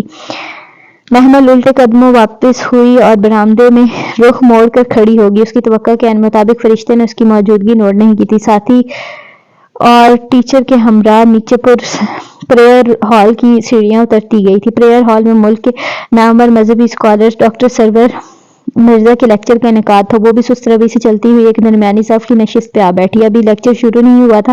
محمل نے ہاتھ میں پکڑا پاکٹ سائز قرآن کھولا اور یوں ہی پڑھنے کے لیے صفحے پلٹنے لگی۔ فرشتے نے ایسا کیوں کیا؟ یہ سوال مسلسل اس کے ذہن میں گردش کر رہا تھا۔ اس نے آغا جان سے محمل کی جائیداد میں سے حصہ کیوں مانگا؟ فرشتے جیسی لڑکی اتنی مادہ پرست ہو سکتی ہے وہ تو سوچ بھی نہیں سکتی تھی۔ اس نے مطلوبہ صفحہ پلٹا اور وہ آیات نکالی جو آج پڑھائی جانے والی تھی، مگر ڈاکٹر سرور کے لیکچر کے باعث آج تفسیر کی کلاس نہیں ہونا تھی۔ اور ان چیزوں کے بارے میں سوال نہ کرو جو اگر ظاہر کر دی جائیں تو تمہیں بری لگے۔ اوہ! گہری سانس لے کر محمل نے قرآن بند کیا۔ میرا کچھ بھی پرائیویٹ نہیں ہے۔ اس نے آہستہ سے گردن اوپر کو اٹھائی اور پھر اوپر دیکھتے ہوئے مسکرا کر سر جھٹکا۔ جب بھی ایسا کچھ ہوتا اسے قرآن پہ بے حد پیار آتا تھا۔ اسے لگتا تھا دنیا میں اس سے کوئی کمیونیکیشن موڈ ایجاد نہیں ہوا، اس سے بہتر کوئی کمیونیکیشن موڈ ایجاد ہی نہیں ہوا۔ مگر ایسا کیا ہے جو مجھے اس سوال کا جواب برا لگے گا؟ وہ نہ چاہتے ہوئے بھی پھر سے سوچنے لگی۔ ڈاکٹر سرور لیکچر شروع کر چکے تھے۔ پورا ہال کھچا کھچ بھرا تھا۔ دور دور تک پنک اسکارف میں ڈھکے سر دکھائی دے رہے تھے۔ اسٹیج کے قریب چیئرز پہ اسٹاف موجود تھا۔ فرشتے بھی وہیں ایک کرسی پہ بیٹھی ڈائری پہ تیز تیز لیکچر نوٹ کر رہی تھی۔ اسے نوٹس لیتے دیکھ کر وہ خود بھی چونک کر ڈاکٹر سرور کی طرف متوجہ ہوئی جو روسٹرم پہ کھڑے تھے۔ سر پہ جناح کیپ، سفید داڑھی، شلوار قمیض اور باسکٹ میں ملبوس وہ خاص سے منجے ہوئے اسکالر تھے۔ وہ اکثر ان کو ٹی وی پہ دیکھتی رہتی تھی۔ اپنی سوچوں کو جھٹک کر وہ بغور لیکچر سننے لگی۔ بعض لوگ قرآن پاک کو پڑھ کر بھٹکتے ہیں، واقعی ایسا ہوتا ہے؟ وہ اپنی مخصوص انداز میں کہہ رہے تھے۔ اس لیے بہتر ہے کہ قرآن کسی اچھے غیر متعصب عالم سے زندگی میں ایک دفعہ ضرور پڑھ لینا چاہیے، مگر اس کا یہ مطلب نہیں ہے کہ کسی کا دامن پکڑنا ضروری ہے، نہیں، بلکہ کسی غیر متعصب تفسیر کو پڑھ کر بھی کسی حد تک قرآن کو سمجھ بوجھ پیدا کی جا سکتی۔ قرآن کو پڑھ کر ہم ہر آیت کے اپنے حالات کے مطابق کئی مطالب نکالیں، وہ مطلب نکالنا غلط نہیں ہے، مگر ظاہر کو باطن سے تشبیہ دینا قطعاً غلط ہے۔ مثلاً بنی اسرائیل کو گائے ذبح کرنے کا جو حکم اللہ سبحانہ وتعالیٰ نے موسیٰ علیہ السلام کے ذریعے دیا تھا وہ ہم سب جانتے ہیں۔ اس واقعہ سے ہم یہ سبق تو نکال سکتے ہیں کثرت سوال سے حکم مشتبہ ہو جاتا ہے، مگر اس سے یہ مطلب ہرگز نہیں نکلتا کہ وہاں گائے سے مراد ایک صحابیہ ہے۔ نعوذ باللہ، بعض لوگوں نے واقعتاً یہاں گائے سے مراد ایک صحابیہ کو لیا ہے۔ ایک اور مثال سادہ ہجری کی آخری آیات میں ہے کہ اپنے رب کی عبادت کرو جب تک کہ تمہارے پاس یقین آ جائے۔ اب یہاں یقین سے مراد موت ہے، یعنی موت آنے تک عبادت کرتے رہو، مگر بعض لوگ یہاں یقین سے مراد بیلیف لے کر اپنی عبادت کو کافی سمجھ کر بس کر دیتے ہیں کہ جی ہمیں اپنی عبادت پہ یقین آ گیا تو سب عبادتیں ختم ہو گئیں۔ سورہ حجر کہاں تھی بھلا؟ اس نے آہستہ سے اپنا چھوٹا قرآن کھولا اور صفحے پلٹنے لگی۔ سورہ حجر ملی تو اس نے اس کی آخری آیات کھولیں۔ آیت وہی تھی جو وہ کہہ رہے تھے، مگر آخری 3 الفاظ عربی میں حتیٰ یاتی الیقین تھے، حتیٰ کہ یقین آ جائے۔ یقین۔ اس نے الیقین پہ انگلی پھیری، پھر الجھ کر ڈاکٹر سرور کو دیکھا۔ وہ کہہ رہے تھے یہاں پہ یقین سے مراد یقین نہیں بلکہ موت ہے۔ اس طرح کے الفاظ کا منچاہا مطلب نکالنا انسان کو بھٹکا سکتا ہے۔ Any question? انہوں نے رک کر ایک گہری نظر ہال پر ڈالی۔ محمل نے فضا میں ہاتھ بلند کیا۔ یس، انہوں نے سر کے اشارے سے اجازت دی۔ وہ ہاتھ میں پکڑے قرآن پاک کو پکڑے اپنی نشست سے اٹھی۔ سر، مجھے ایک بات سمجھ میں نہیں آئی۔ میرے پاس بغیر ترجمے والا مصحف ہے، اس میں مذکورہ آیت میں واقعتاً یقین کا لفظ استعمال ہوا ہے، اس کا مطلب موت کیسے ہوا؟ دونوں الفاظ میں خاصا فرق ہے۔ اس کا مطلب موت ایسے ہے کہ وہ ذرا دیر کو رکے اور بغور اسے دیکھا۔ میں نے اس کا مطلب موت نکالا ہے۔ جی سر، میرا یہی سوال ہے کہ کیسے؟ اس کی دلیل کیا ہے؟ دلیل یہ ہے کہ میں نے یعنی ڈاکٹر سرور مرزا نے اس کا مطلب موت لیا ہے۔ میں اس ملک کا سب سے بڑا اسلامک اسکالر ہوں۔ آپ میرے کریڈینشلز اٹھا کر دیکھیں، میری ڈگریز دیکھیں، کیا میری بات بطور ایک ٹھوس دلیل کی کافی نہیں؟ اگلے صفوں میں بیٹھی لڑکیاں گردنیں موڑ کر اسے دیکھنے لگی جو ہاتھ میں چھوٹا سا قرآن پاک پکڑے کھڑی تھی۔ سر، آپ کی بات یقیناً اہم ہے، مگر قرآن کا بعض اس کے بعض کی تفسیر کرتا ہے، حدیث بھی یہ کرتی ہے۔ کیا قرآن یا حدیث میں کہیں یہ ذکر ہے کہ یہاں یقین سے مراد موت ہے؟ وہ بہت شائستگی لحاظ سے مؤدب سی پوچھ رہی تھی۔ ڈاکٹر سرور کے چہرے پہ واضح ناگواری ابھری۔ یعنی کہ اگر میں آپ کو اس مطلب کی دلیل نہ دوں تو اسے محض میری بات سمجھ کر آپ جھٹلا دیں گی؟ یعنی آپ کو میری بات کے اوپر مزید کوئی دلیل چاہیے؟ جی، اس نے ہولے سے سر ہلایا۔ پورے ہال میں ایک اضطراب کی لہر دوڑ گئی۔ لڑکیاں قدرے پریشان ہو کر ایک دوسرے کو دیکھنے لگی۔ یعنی آپ ایک دینی اسکالر کو چیلنج کر رہی ہیں؟ سر، میں بہت ادب سے صرف دلیل مانگ رہی ہوں۔ اگر اس کی دلیل قرآن و حدیث میں نہ ہو تو کیا آپ یقین کا مطلب موت تسلیم کریں گی؟ نہیں سر، کبھی بھی نہیں۔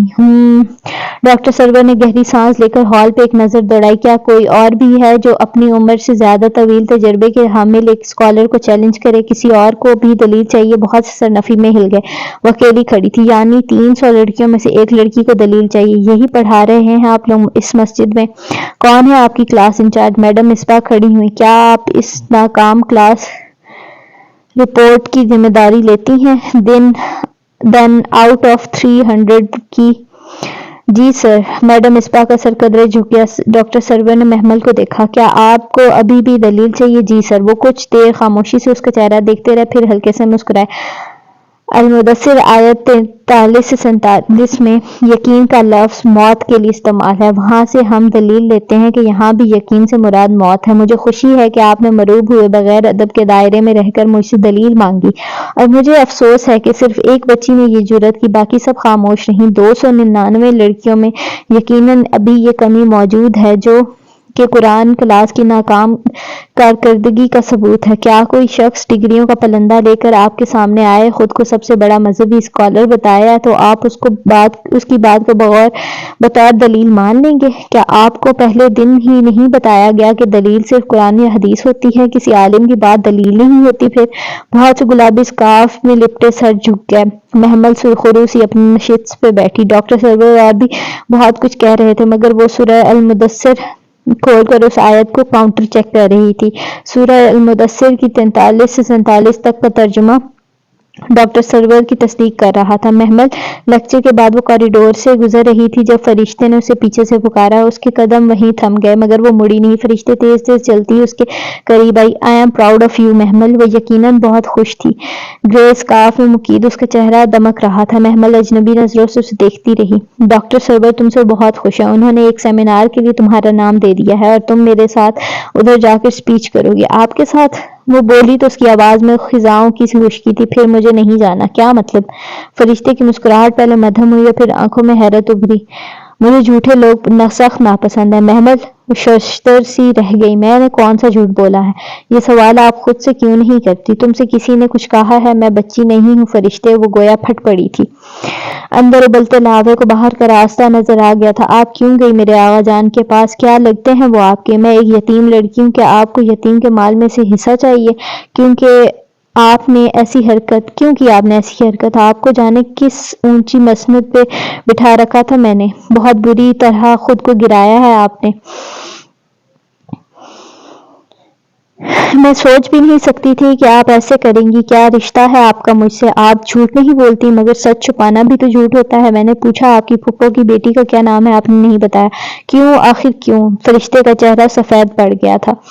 جذبات سے عاری، بالکل ساکت و جامد، وہ بنا پلک جھپکے محمل کو دیکھ رہی تھی۔ کتنی ہی دیر وہ کچھ کہہ نہ سکی، پھر آہستہ سے لب کھولے۔ "کیونکہ میری پھپھو کی بیٹی کا نام فائقہ ہے"۔ جی؟ اس کا دماغ بھگ سے اڑا۔ "میں نے کہا تھا نا کہ تم نہیں جانتی، میری پھپھو کی بیٹی کا نام فائقہ ہے۔ میں فرشتے ابراہیم ہوں، آغا ابراہیم کی بیٹی"۔ "جاؤ اپنے گھر میں کسی سے پوچھو"۔ "مگر وہ کیوں بتائیں گے؟ وہ میری حیثیت تسلیم نہیں کرتے تو کیسے بتائیں گے"۔ وہ تھکے تھکے انداز میں کہہ کر اس کے ایک طرف سے نکل کر چلی گئی۔ محمل مڑ کر اس کو جاتا بھی نہ دیکھ سکی۔ اسے تو جیسے کسی نے ادھر ہی برف کو بنا دیا تھا۔ وہ دھواں دھواں ہوتے چہرے کے ساتھ بیچ کوریڈور میں بت بنی کھڑی تھی۔ "فرشتے ابراہیم، آغا ابراہیم کی بیٹی"۔ اسے پوری مسجد میں ان چند الفاظ کی گونج پلٹ پلٹ کر سنائی دے رہی تھی۔ اسے نہیں معلوم وہ کن قدموں پہ چل کر مسجد کے گیٹ تک آئی تھی۔ بس وہ پتھر کا بت بنی خود کو گھسیٹتی ہر شے سے غافل چلتی جا رہی تھی۔ اس کا بیگ اور کتابیں کلاس میں رہ گئے تھے، اس نے انہیں ساتھ نہیں لیا تھا۔ اسے لگ رہا تھا اس کا بہت کچھ مسجد میں کھو گیا ہے۔ وہ کیا کیا سمیٹتی۔ برابر والے بنگلے کی دیوار کے ساتھ بینچ پہ وہ گر سی گئی۔ "آغا ابراہیم کی بیٹی"، "فرشتے ابراہیم"۔ اس کا دماغ انہی دو جملوں پہ منجمد ہو گیا تھا، آگے بڑھتا تھا نہ پیچھے۔ وہ دور کہیں یاد کے پردے پہ آغا جان کی آواز لہرائی۔ "اس لڑکی سے کچھ بعید نہیں، آج بھی میرے آفس آ گئی تھی"۔ پھر آ گئی تھی؟ اس کا ذہن جیسے چونک کر بیدار ہونے لگا تھا۔ پھر کا مطلب تھا وہ پہلے بھی ادھر جاتی رہتی تھی۔ وہ سب اس کو جانتے تھے اور شاید اس سے خائف بھی تھے۔ تو کیا وہ واقعی آغا ابراہیم کی بیٹی تھی؟ نہیں، اس نے تنفر سے سر جھٹکا۔ آغا ابراہیم کی صرف ایک بیٹی اور وہ ہے محمل ابراہیم، میری کوئی بہن نہیں ہے، میں نہیں مانتی۔ وہ زور زور سے نفی میں سر ہلا رہی تھی، اسے لگ رہا تھا آج اس کے دماغ کی رگیں پھٹ جائیں گی۔ غصہ تھا کہ اندر ہی اندر ابلا جا رہا تھا۔ کیا واقعی وہ ابا کی بیٹی ہے؟ مگر اس کی ماں کون ہے؟ میری اماں نہیں، مگر مجھے کون بتائے گا؟ آغا جان اور تائی تو کبھی نہیں، اماں کو تو شاید پتہ بھی نہ ہو۔ پھر کس سے پوچھوں؟ وہ چکرا کر رہ گئی اور سر دونوں ہاتھوں میں گرا لیا، مگر اگلے ہی لمحے جیسے جھٹکے سے سر اٹھایا۔ ہمایوں! اور پھر اس نے کچھ بھی نہیں سوچا اور گیٹ کی طرف لپکی۔ صاحب اندر ہیں؟ مجھے اندر جانا ہے۔ جی چلی جاؤ۔ چوکیدار فوراً سامنے سے ہٹا، وہ اندر کی طرف دوڑی۔ شاہانہ طرز کا لاؤنج خالی تھا۔ وہ ادھر ادھر دیکھتی آگے بڑھی، پھر کچن کے کھلے دروازے کو دیکھ کر رکی۔ کچھ سوچ کر وہ کچن میں آئی۔ ماربل فلور کا چمکتا صاف ستھرا کچن خالی پڑا تھا، چمچوں کا اسٹینڈ سامنے ہی تھا۔ اس نے لپک کر ایک بڑی چھری نکالی اور آستین میں چھپا کر باہر آئی۔ ہمایوں! لاؤنج میں کھڑے گردن اوپر کر کے اس نے پکارا۔ آواز گونج کر لوٹ آئی۔ اس کا کمرہ اوپر تھا، یہ تو اسے یاد تھا۔ وہ تیز تیز سیڑھیاں چڑھنے لگی، سیاہ ماربل کی چمکتی سیڑھیاں گولائی میں اوپر جا رہی تھی۔ وہ بالائی منزل پہ رکی، ادھر ادھر جھانکا، پھر تیسری منزل کی سیڑھیوں کی طرف جانے لگی۔ دفعتاً اسے سامنے والے کمرے سے اس کی آواز آئی، بلقیس! وہ اندر سے غالباً ملازموں کو آواز دے رہا تھا۔ وہ دوڑ کر اس کمرے کے دروازے تک آئی۔ دروازہ کھولیں! اس نے دروازہ زور سے بجایا، پھر دھڑا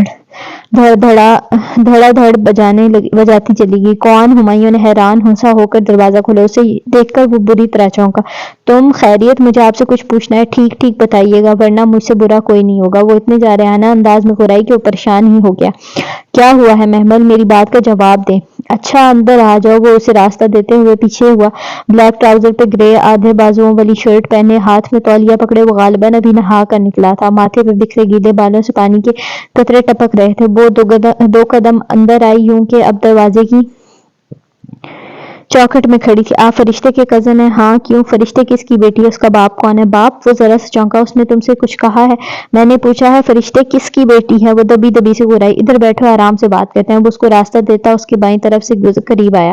میں بیٹھنے نہیں آئی، مجھے جواب چاہیے۔ ادھر بیٹھو تو صحیح، ٹھنڈے دماغ سے میری بات سنو۔ وہ بچوں کی طرح اسے بہلاتے ہوئے آگے بڑھا اور نرمی سے اس کا ہاتھ تھامنا چاہے۔ ہاتھ مت لگائیں مجھے۔ وہ بدک کر پیچھے ہوئی۔ محمل ادھر آؤ۔ وہ دو قدم آگے اس کے قریب آیا ہی تھا کہ محمل نے اچانک آستین میں چھپی چھری نکال لی۔ مجھے آپ پہ ذرا بھی بھروسہ نہیں ہے، دور رہیں۔ وہ چھری کی نوک اس کی طرف کیے دو قدم مزید پیچھے ہٹی۔ چھری کیوں لائی ہو؟ مجھے مارنے؟ اس کے ماتھے پہ بل پڑے اور آنکھوں میں غصہ کی لہر ابھری۔ وہ تیزی سے بڑھا اور محمل کا چھری والا ہاتھ کلائی سے پکڑ کر مروڑا۔ چھوڑیں مجھے ورنہ میں آپ کو مار دوں گی۔ وہ اس کی مضبوط گرفت کے باوجود کلائی چھڑانے کی کوشش کر رہی تھی۔ دوسرے ہاتھ سے اس نے اس کے کندھے کو پیچھے دھکیلنا چاہا۔ ہمایوں اس کے چھری والے ہاتھ کا رخ دوسری طرف موڑ رہا تھا اور پھر اسے پتہ بھی نہیں چلا اور چھری کی تیز دھار گوشت میں گھستی چلی گئی۔ محمل کو لگا وہ مرنے والی ہے۔ اس نے خون ابلتے ہوئے دیکھا اور پھر اپنی چیخ سنی، مگر نہیں، اسے چھری نہیں لگی تھی۔ پھر کرا کر پیچھے ہٹا تو محمل کی کلائی آزاد ہو گئی۔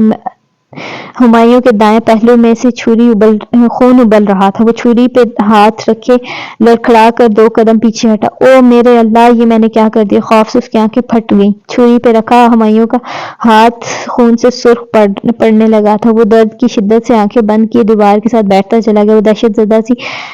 وہ وحشت زدہ سی اسے دیکھ رہی تھی۔ اس کا پورا جسم کانپنے لگا۔ یقین ہی نہیں آ رہا تھا کہ یہ سب اس نے کیا ہے۔ خدایا، یہ اس نے کیا کر دیا؟ وہ پھٹی پھٹی آنکھوں سے اس کو دیکھتی قدم قدم ہٹنے لگی اور پھر ایک دم مڑی اور تیزی سے سیڑھیاں پھلانگتی گئی۔ پوری قوت سے لاؤنج کا دروازہ کھول کر وہ باہر بھاگی تھی۔ چوکیدار گیٹ پر نہیں تھا۔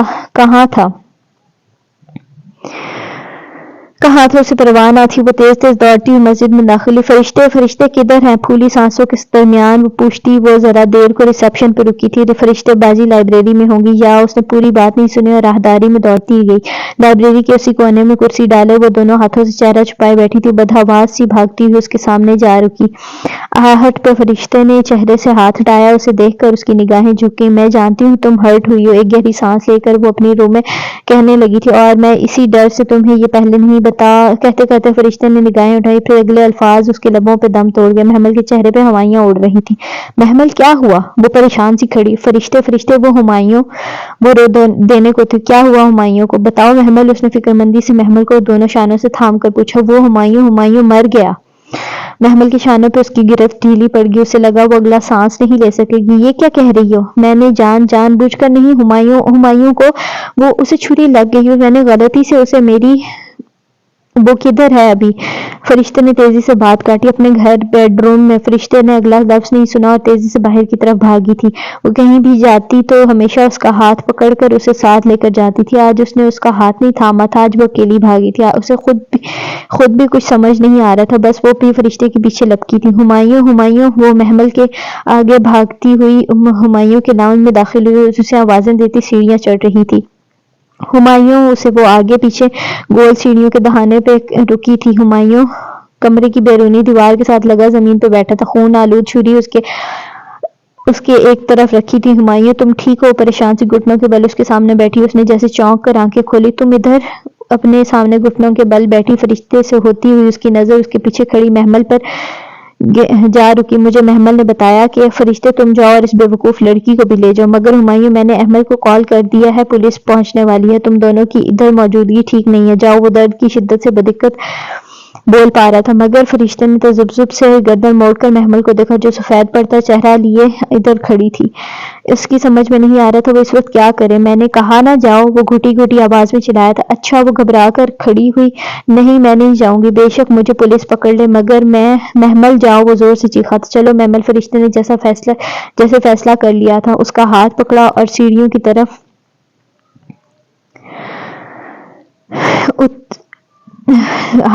سیڑھیاں اترنے لگی۔ ہمایوں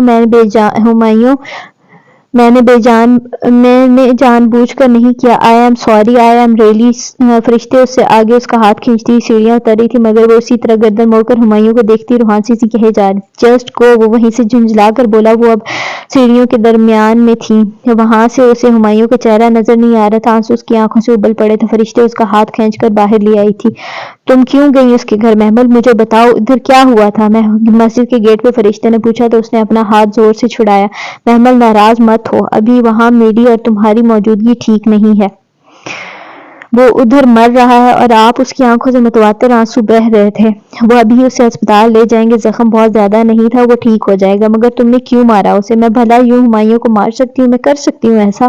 وہ ایک دم پھوٹ کر رونے لگی تھی۔ فرشتے بری طرح چونکی۔ محمل کے چہرے پہ چھایا حزن ملال، اور وہ عام آنسو تو نہ تھے۔ میں نے جان بوجھ کر نہیں کیا ایسا، آئی سویئر۔ اچھا اندر آؤ، آرام سے بات کرتے ہیں، اس نے خود کو سنبھال کر کہنا چاہا، مگر وہ کچھ سننے کو تیار ہی نہ تھی۔ انہوں نے بھی تو یہی کہا تھا میرا قصور نہیں تھا۔ وہ اسی طرح گیٹ پہ کھڑی روئے چلی جا رہی تھی۔ وہ ٹھیک تو ہو جائیں گے فرشتے؟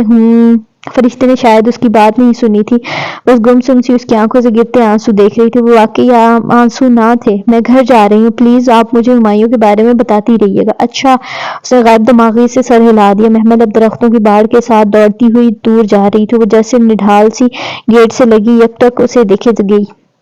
ہاں، وہ آنسو بہت خاص تھے۔ اسپتال کا ٹائل سے چمکتا کوریڈور خاموش پڑا تھا۔ کوریڈور کے اختتام پہ وہ بینچ پہ سر جھکائے بیٹھی تھی۔ محمل جو دوڑتی ہوئی ادھر آ رہی تھی، اسے بیٹھے دیکھ کر لمحے بھر کو ٹھٹکی، رکی، پھر بھاگتی ہوئی اس کے قریب آئی۔ فرشتے نے ہاتھوں میں گرا سر اٹھایا۔ وہ کیسا ہے؟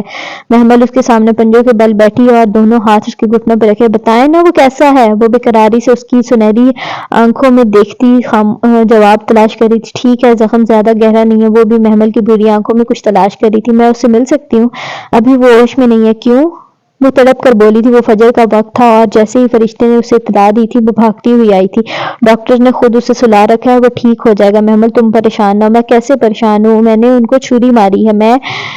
ایسا کیا ہوا تھا محمل؟ تم نے کیوں کیا ایسے؟ میں نے جان بوجھ کر نہیں کیا، میں ان سے پوچھنے گئی تھی کہ وہ لب کچلتی ڈبڈبائی آنکھوں سے کہتی چلی گئی۔ فرشتے نے اسی تھکے انداز میں اسے دیکھ رہی تھی۔ تم مجھ سے پوچھ لیتی محمل، اس کو خیر چھوڑو، کوئی بات نہیں۔ چند لمحے یوں ہی سرک گیا اور وہ اسی طرح فرشتے کے سامنے فرش پہ دو زانوں بیٹھی تھی۔ اس کے ہاتھ ابھی تک فرشتے کے گھٹنوں پہ تھے۔ بہت دیر بعد اس نے خاموشی کو چیر دیا۔ آپ نے کہا آپ آغا ابراہیم کی بیٹی ہیں؟ ہاں، میں آغا ابراہیم کی بیٹی ہوں۔ میرے ابا کی؟ اس کا گلا روند گیا۔ تمہیں یہ انہونی کیوں لگتی ہے؟ سوائے تمہارے سب بڑوں کو علم ہے، تمہاری امی کو بھی؟ اسے جھٹکا لگا۔